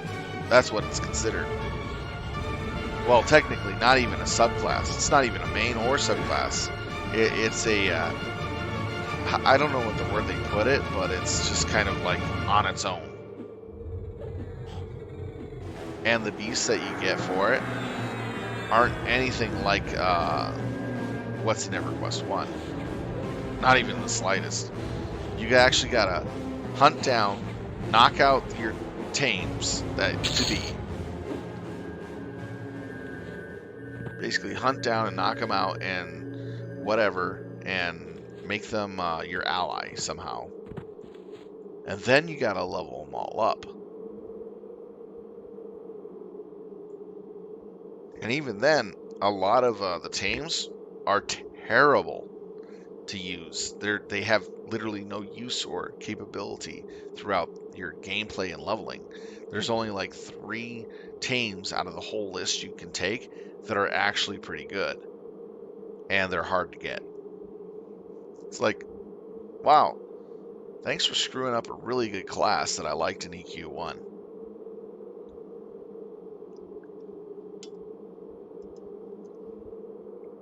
And screwing up the gameplay.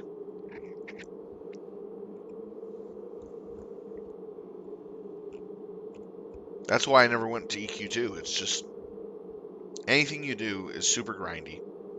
And on top of that, what you gain for your hard work is literally not even worth it. You don't feel accomplishment like you do in this game.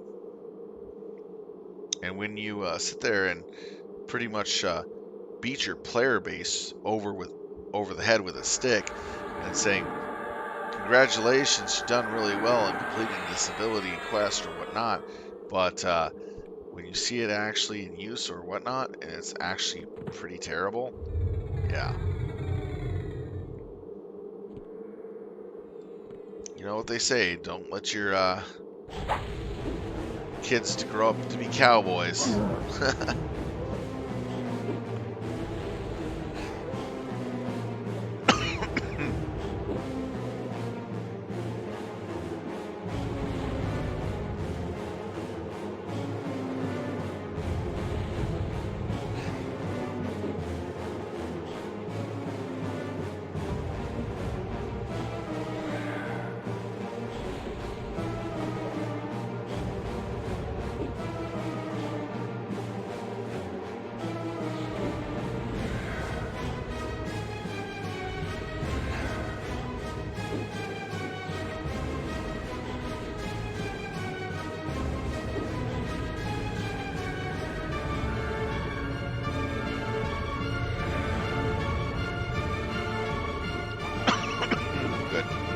Should be able to finish this guy off before the buff ends.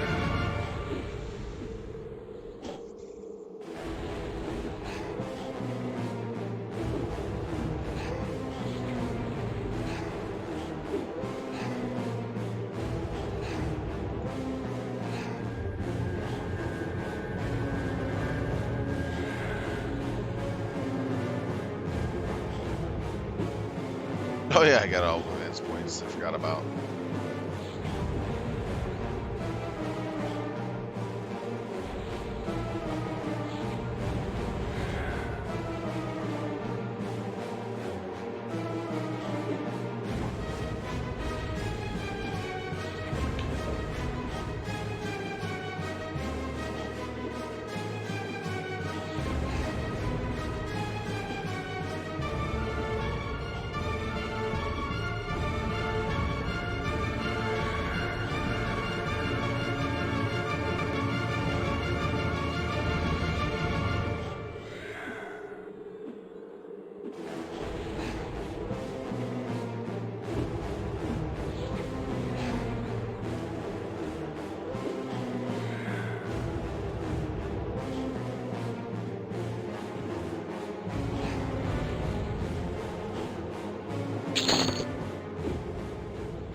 Let's go ahead and start buffing water.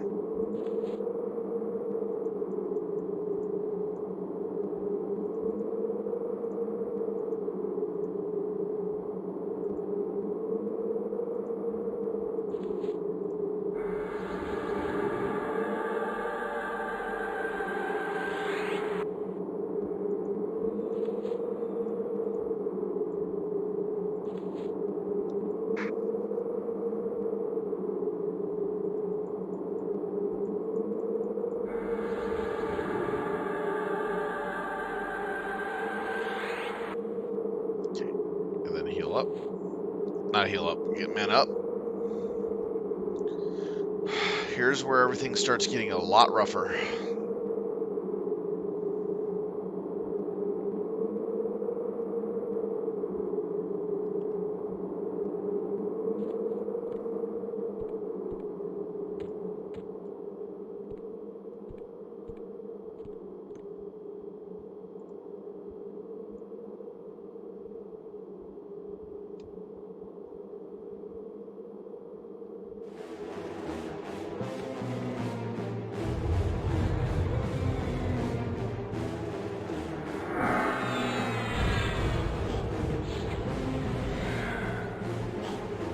There we go.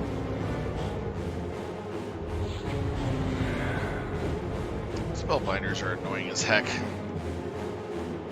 Glad that nothing runs in this zone.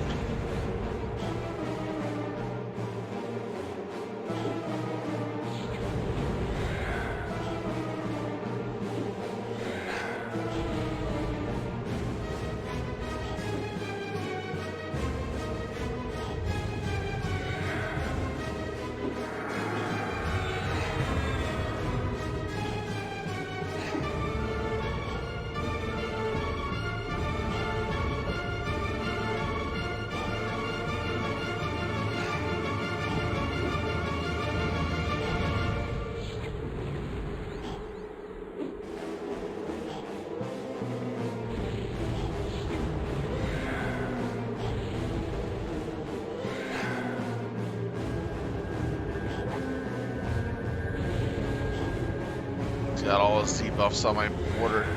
Darn it. It's gonna be nasty.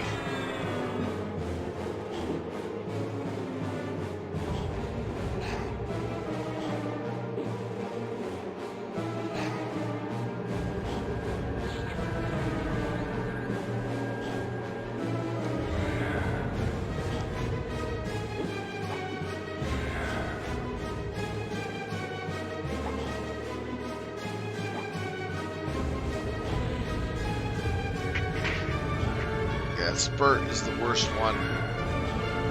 Increases damage over time based on how long the spell's been in effect on the target.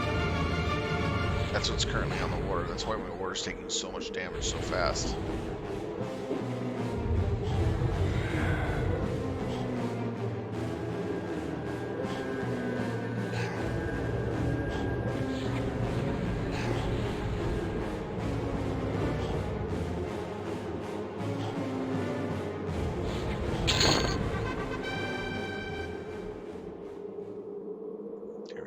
Nice. Now we need... Okay, this room is a little tricky. Because we got a mob right over here to the right, we got a mob over there, and we got a mob over there. If I were to pull the mob that's straight ahead of me, which is the Spellbinder, I would pull not only that mob over on the left, but the mob on the right. If I were to pull the mob on the left, it'll pull the other two. The trick of it is, this room, you have to run around the corner, get into that corner, wait for your warder to stand right behind the NPC, then you attack. And that's how you handle this room. Then for the Spellbinder over there, you need to literally be standing on top of him before you engage him, so that way he does not run, because the moment he runs is the moment you lose control of the room. And that is bad.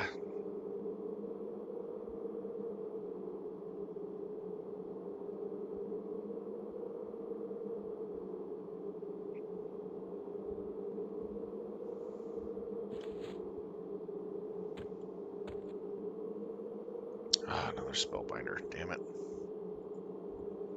And what level are you? 58. 3 Spellbinders. Oh, that would kill me very fast.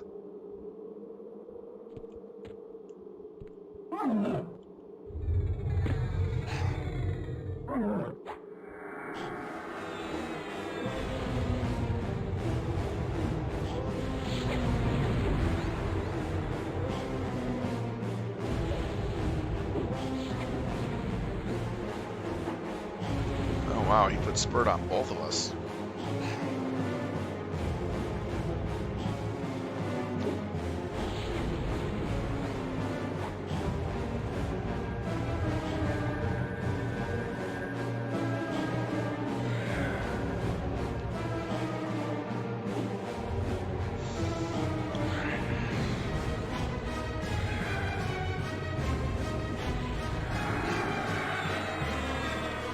This is how I break into this area.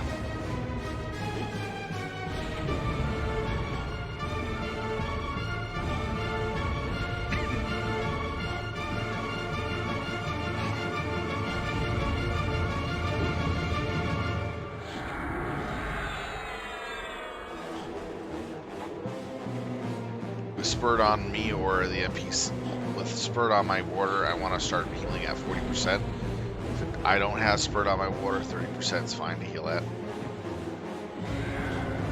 Main reason is spurt does extra damage for the amount of time it's been on there, so it can really do some high damage when it's about to expire. Basically, it could probably do 50% damage to my water if I'm not careful.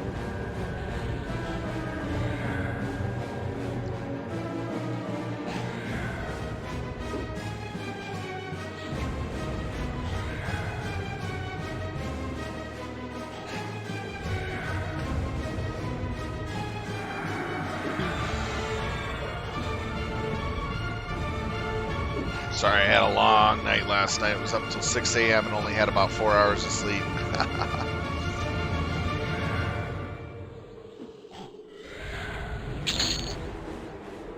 Alright, so let's go ahead and heal up.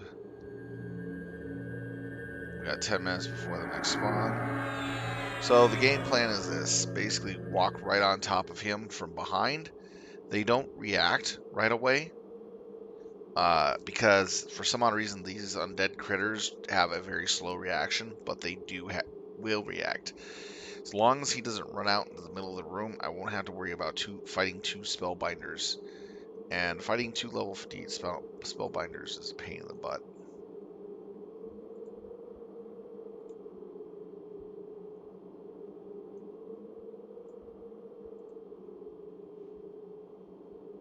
That's a good guess on the levels.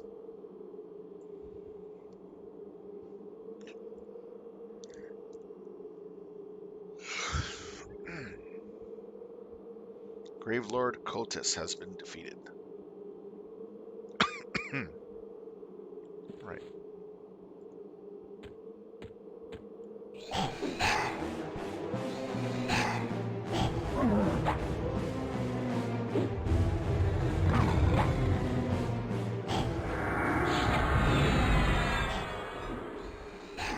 There we go. We got him. Perfect bull.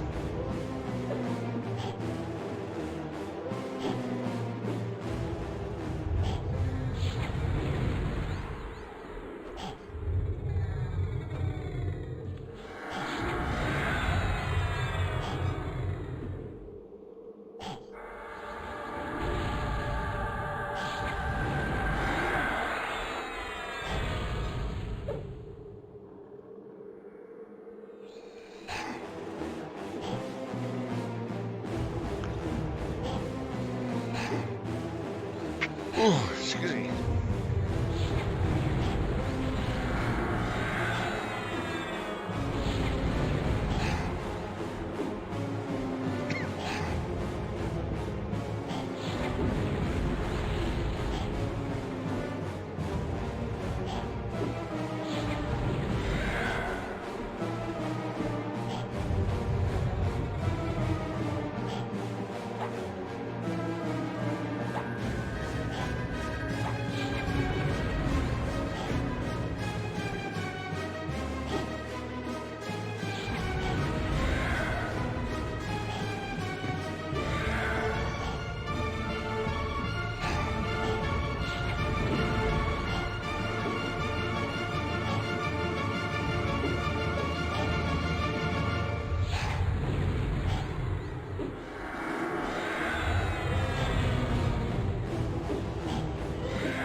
Another reason why the reason why I'm not casting any dot spells on these critters is they're highly resistant to poison and disease.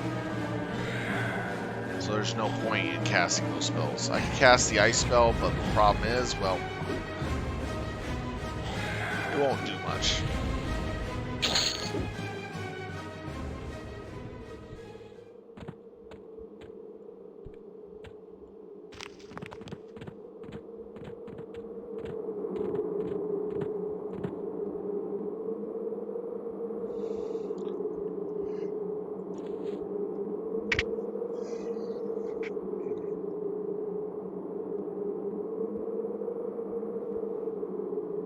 Seems like I'm going to have to take a nap before my next stream. Oh boy.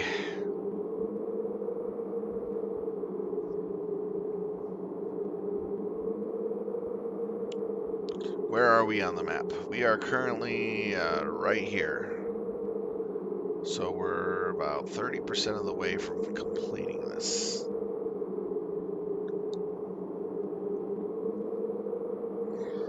Man, I wish it would stop yawning.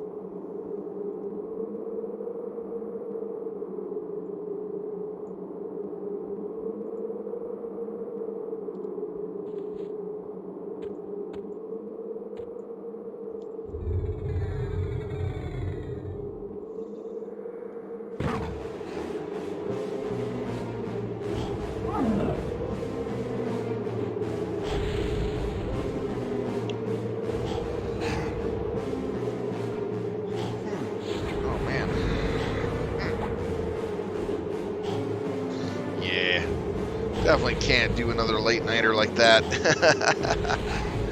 Yeah, if you are wondering.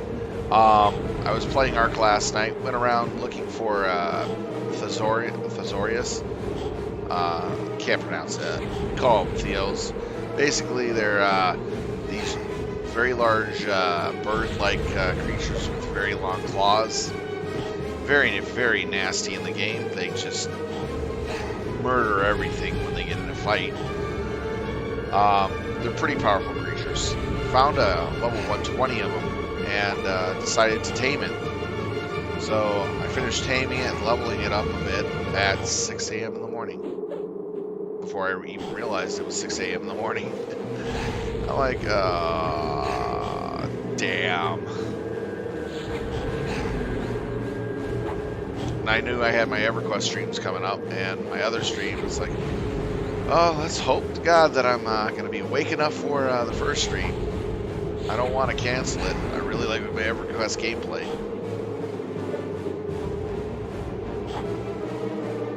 But I'll definitely have to take a nap between streams. I'll probably start my second stream an hour later than normal. Because I need to get a bit of a nap in. But we're going to be playing late tonight, so that way I need that extra time.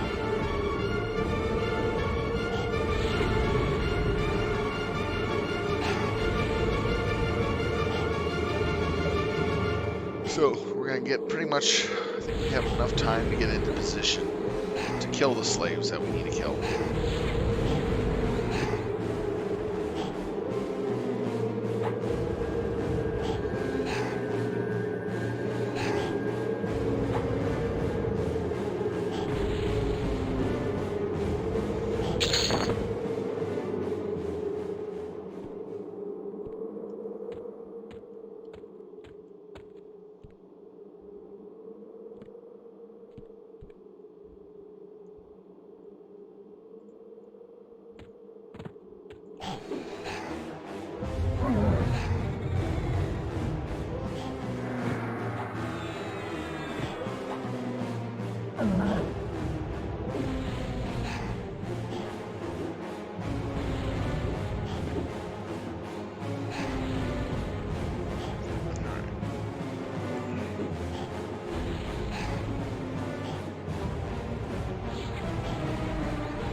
Oh wow, it didn't get slowed.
First 5 times I attempted this, how terrible it went. It took me 6 attempts to actually get all the way down here. Now I can do it usually on the first attempt, so I know how to do it.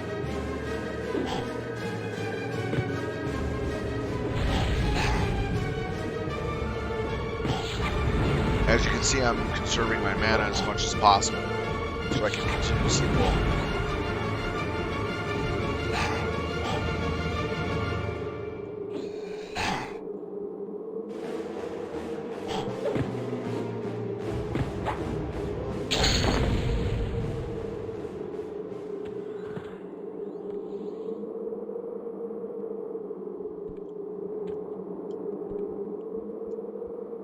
These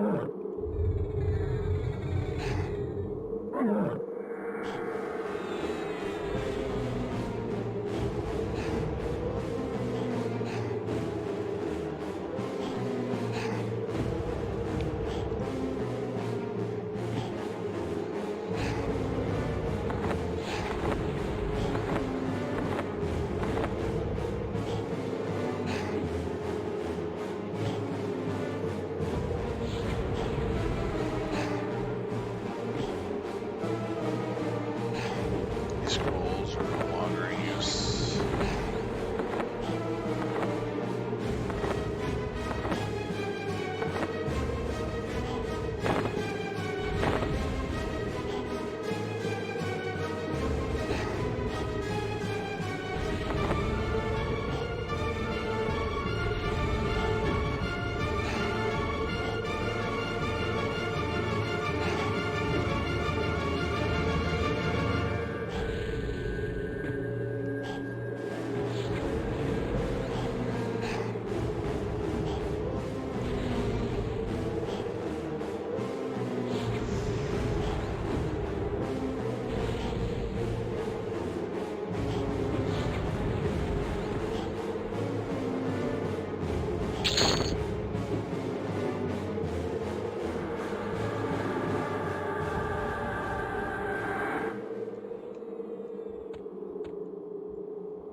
Okay, there's my water. So most of these guys were initiates, which is kind of like really low level, which is actually pretty good for me. Makes it easy to get through this area.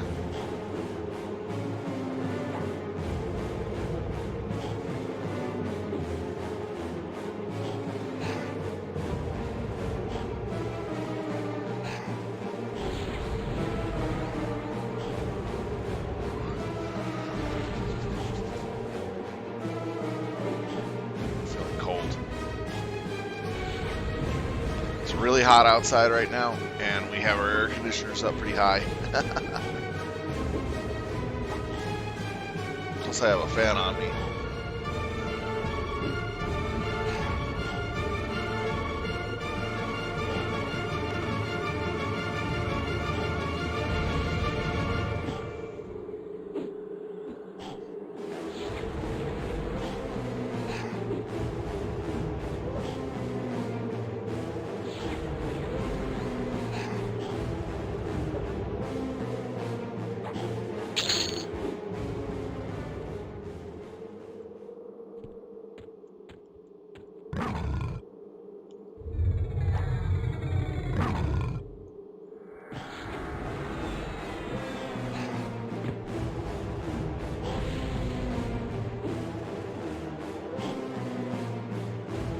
Well, after this kill, we're gonna have to rebuff. See where we are at. Pretty much at the end of that chamber, so we're getting close.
Alright, there we go.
Okay, so the name's not up. Alright, I should be able to slip by that initiate with no problems. I'm going to try not to attack anything that I don't have to attack. Main reason is, there's certain things you don't have to attack while going in here. Makes it a little easier getting the job done.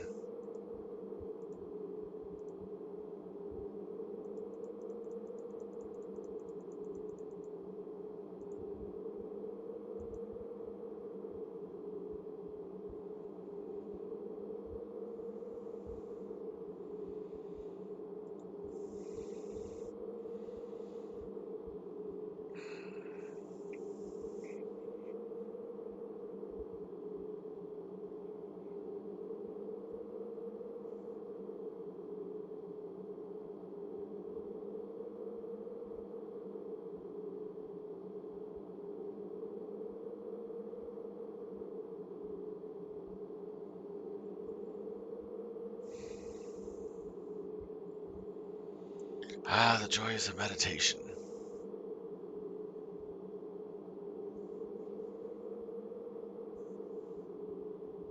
There we go. Make sure pet comes down. Alright.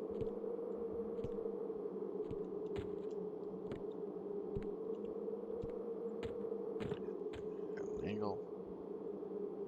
Alright, there we go. Then we'll rush this Grandmaster.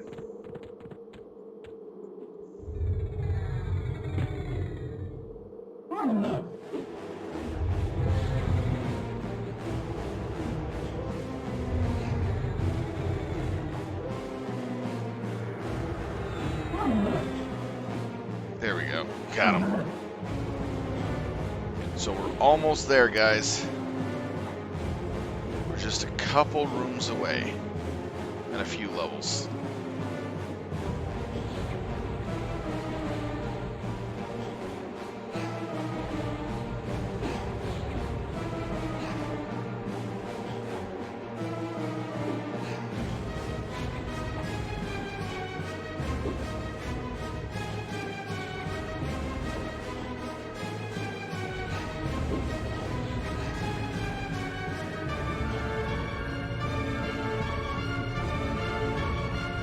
About a 58, right? Yeah, no, 56.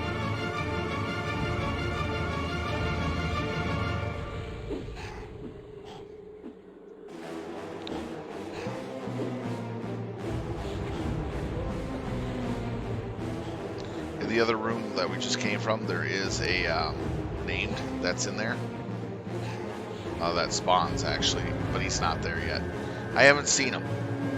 Yet, or seen his loot, so I don't know what he drops yet.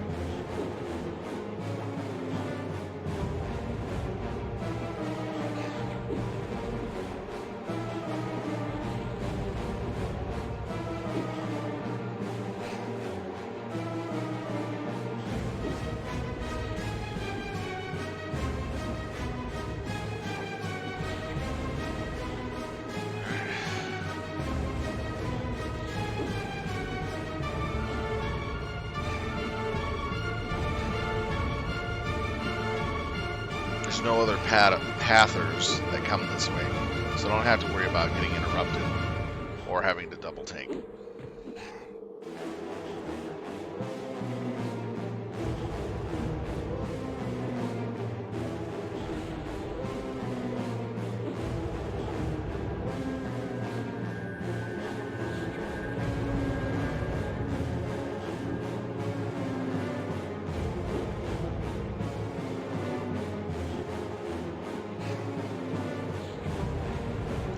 There we go. Alright, let's see what type of trouble we got here.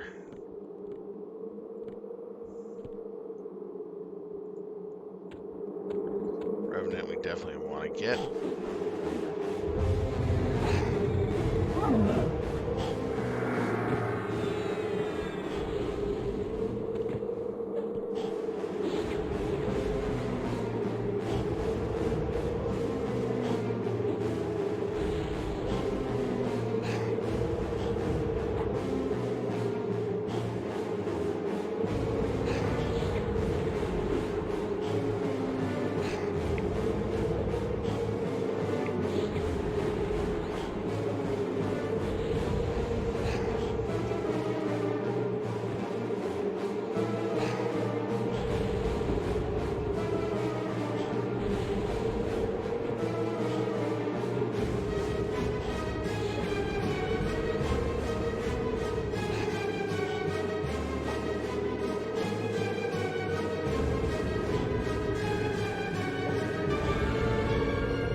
so we can get past that.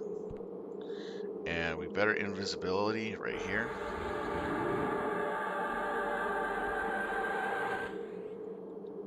Check what mob. Okay, it's a hand.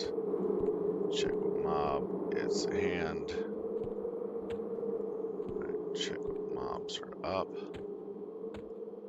Hand. Hand. And... oh, they're all hands. Good. Cut across. Alright, they're all hands up here. It's a hand-me-down situation. Ha ha ha. I made funny.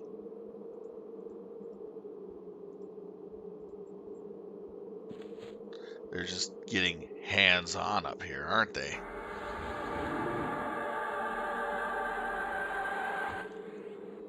Oh, wow, I can also increase the... hey, okay. I did not know that. That's actually really evil. Water haste plus regular haste. Wow. Wow. That maxes out the water's attack speed at 200%. That's for sure.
Alright, nice. Hey. Been getting a lot of those lately.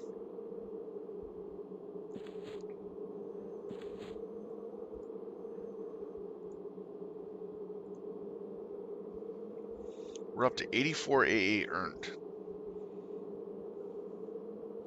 Okay, so the next one is going to be Healing Gift.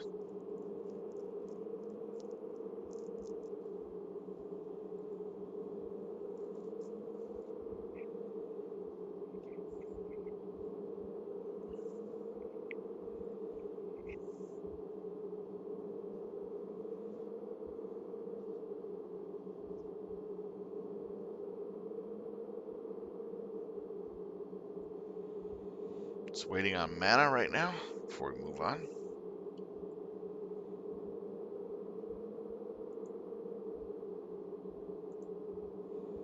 Won't be long until we actually level. Right now we're going to be doing this quest again. It's going to go for the belt. And then this is what I have for myself.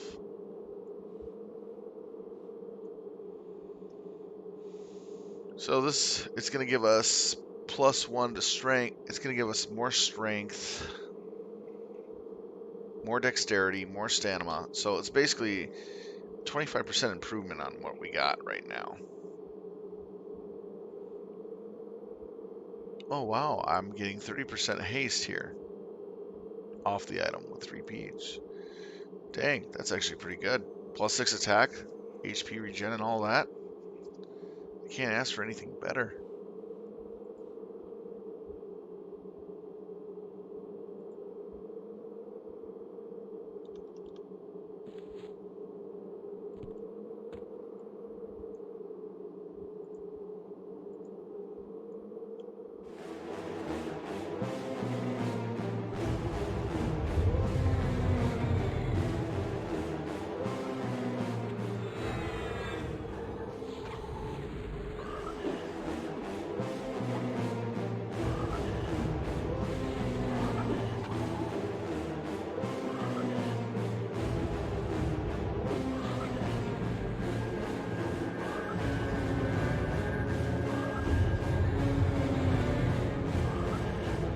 we go. Let's beat it down.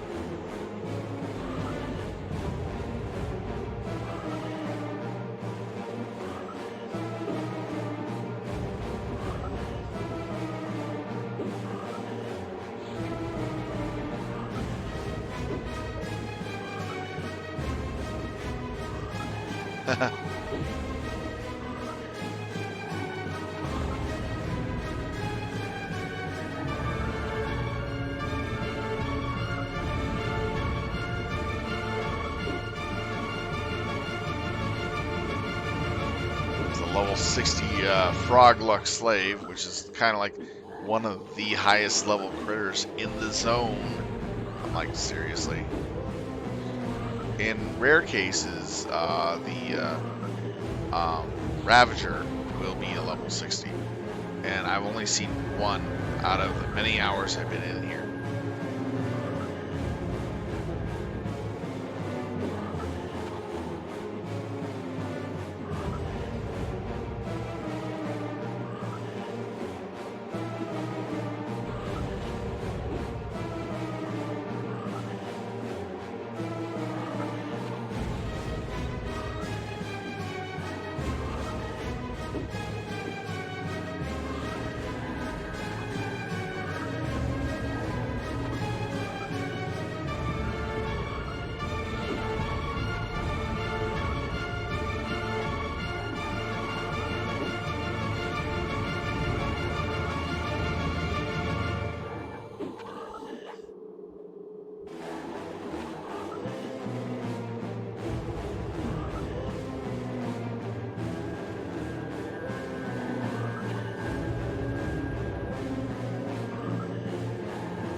Oh, water hit 0% and I still saved him. Clutch heal.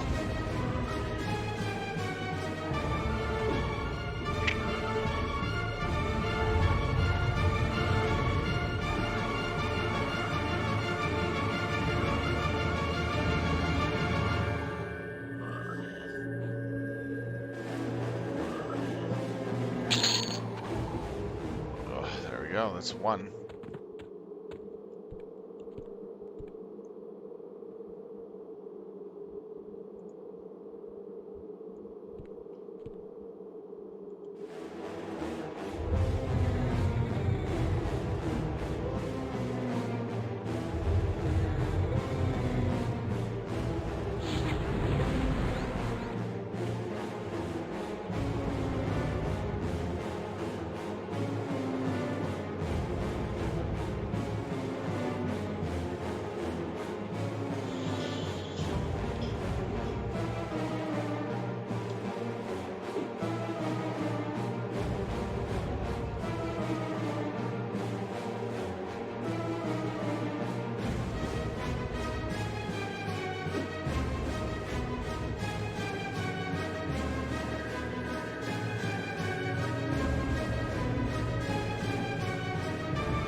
this one will have to rest.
Let's back out. That will be spawning soon, so wait for it. Better to wait for it than to waste our mana and then have both of them in there and potentially get a pull. I don't want to be in a position of not having to be able to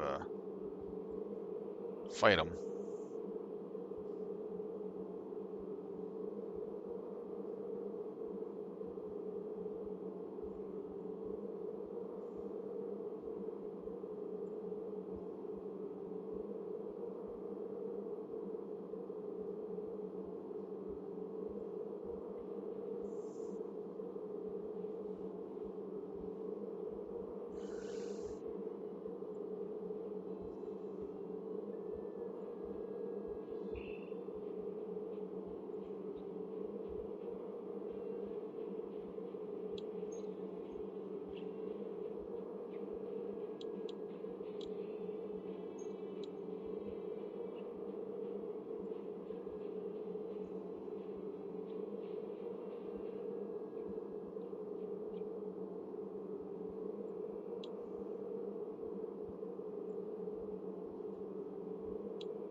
Alright, should be ready now.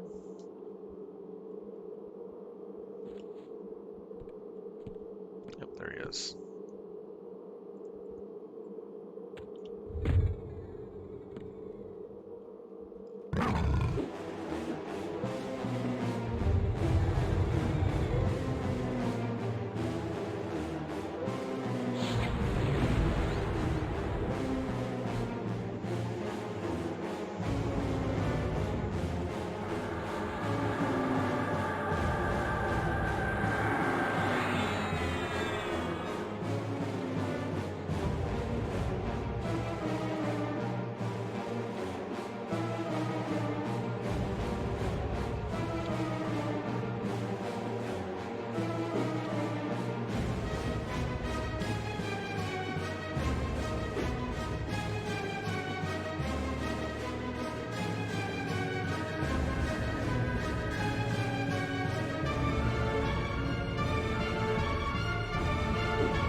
It should be spawning any second now.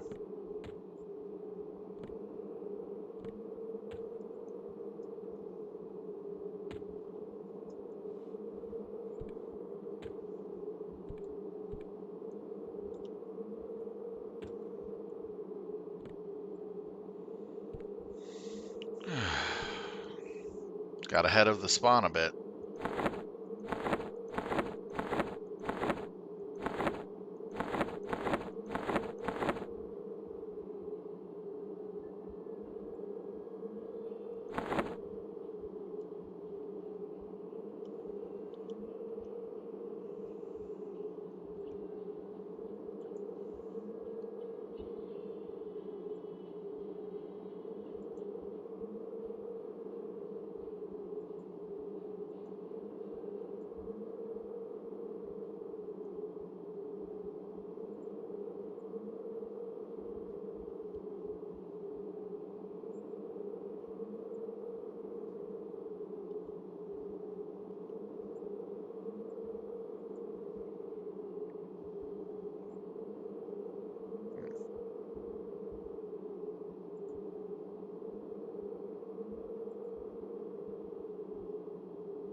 No ornamentation.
Get about 2 of these in the time frame.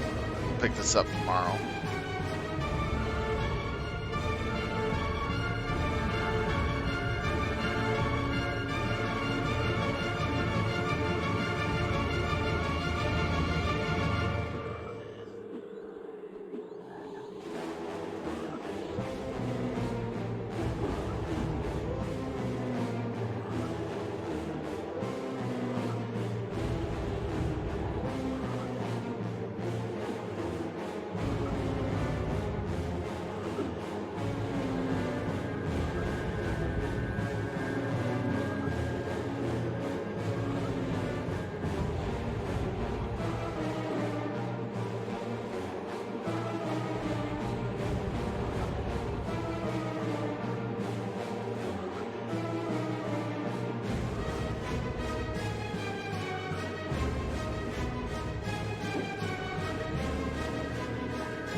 Alrighty.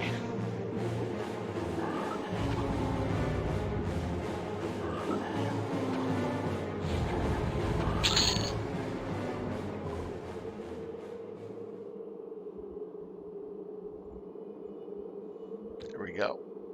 Got 2 out of 5. That's not bad. Getting here 2 out of 5 in an hour and 30 minutes. That's not bad at all. So we actually improved our time on getting to this point without even having to worry about accidentally screwing up somewhere along the line, you know what I mean? So now with that being said, we're going to go ahead and end the stream for right now. We'll pick it up back tomorrow around 12 o'clock to 1 to 3 again. I mean 12 to 3. And then we'll pick up with MechWarrior Online tonight. I might be starting MWO probably an hour later than I intend to, because I'm pretty tired and I do need to take a little bit of nap before then. So this way we can go further into the evening. So we're looking at a start time probably around, let me double check the time on that. I'm still getting used to my new schedule.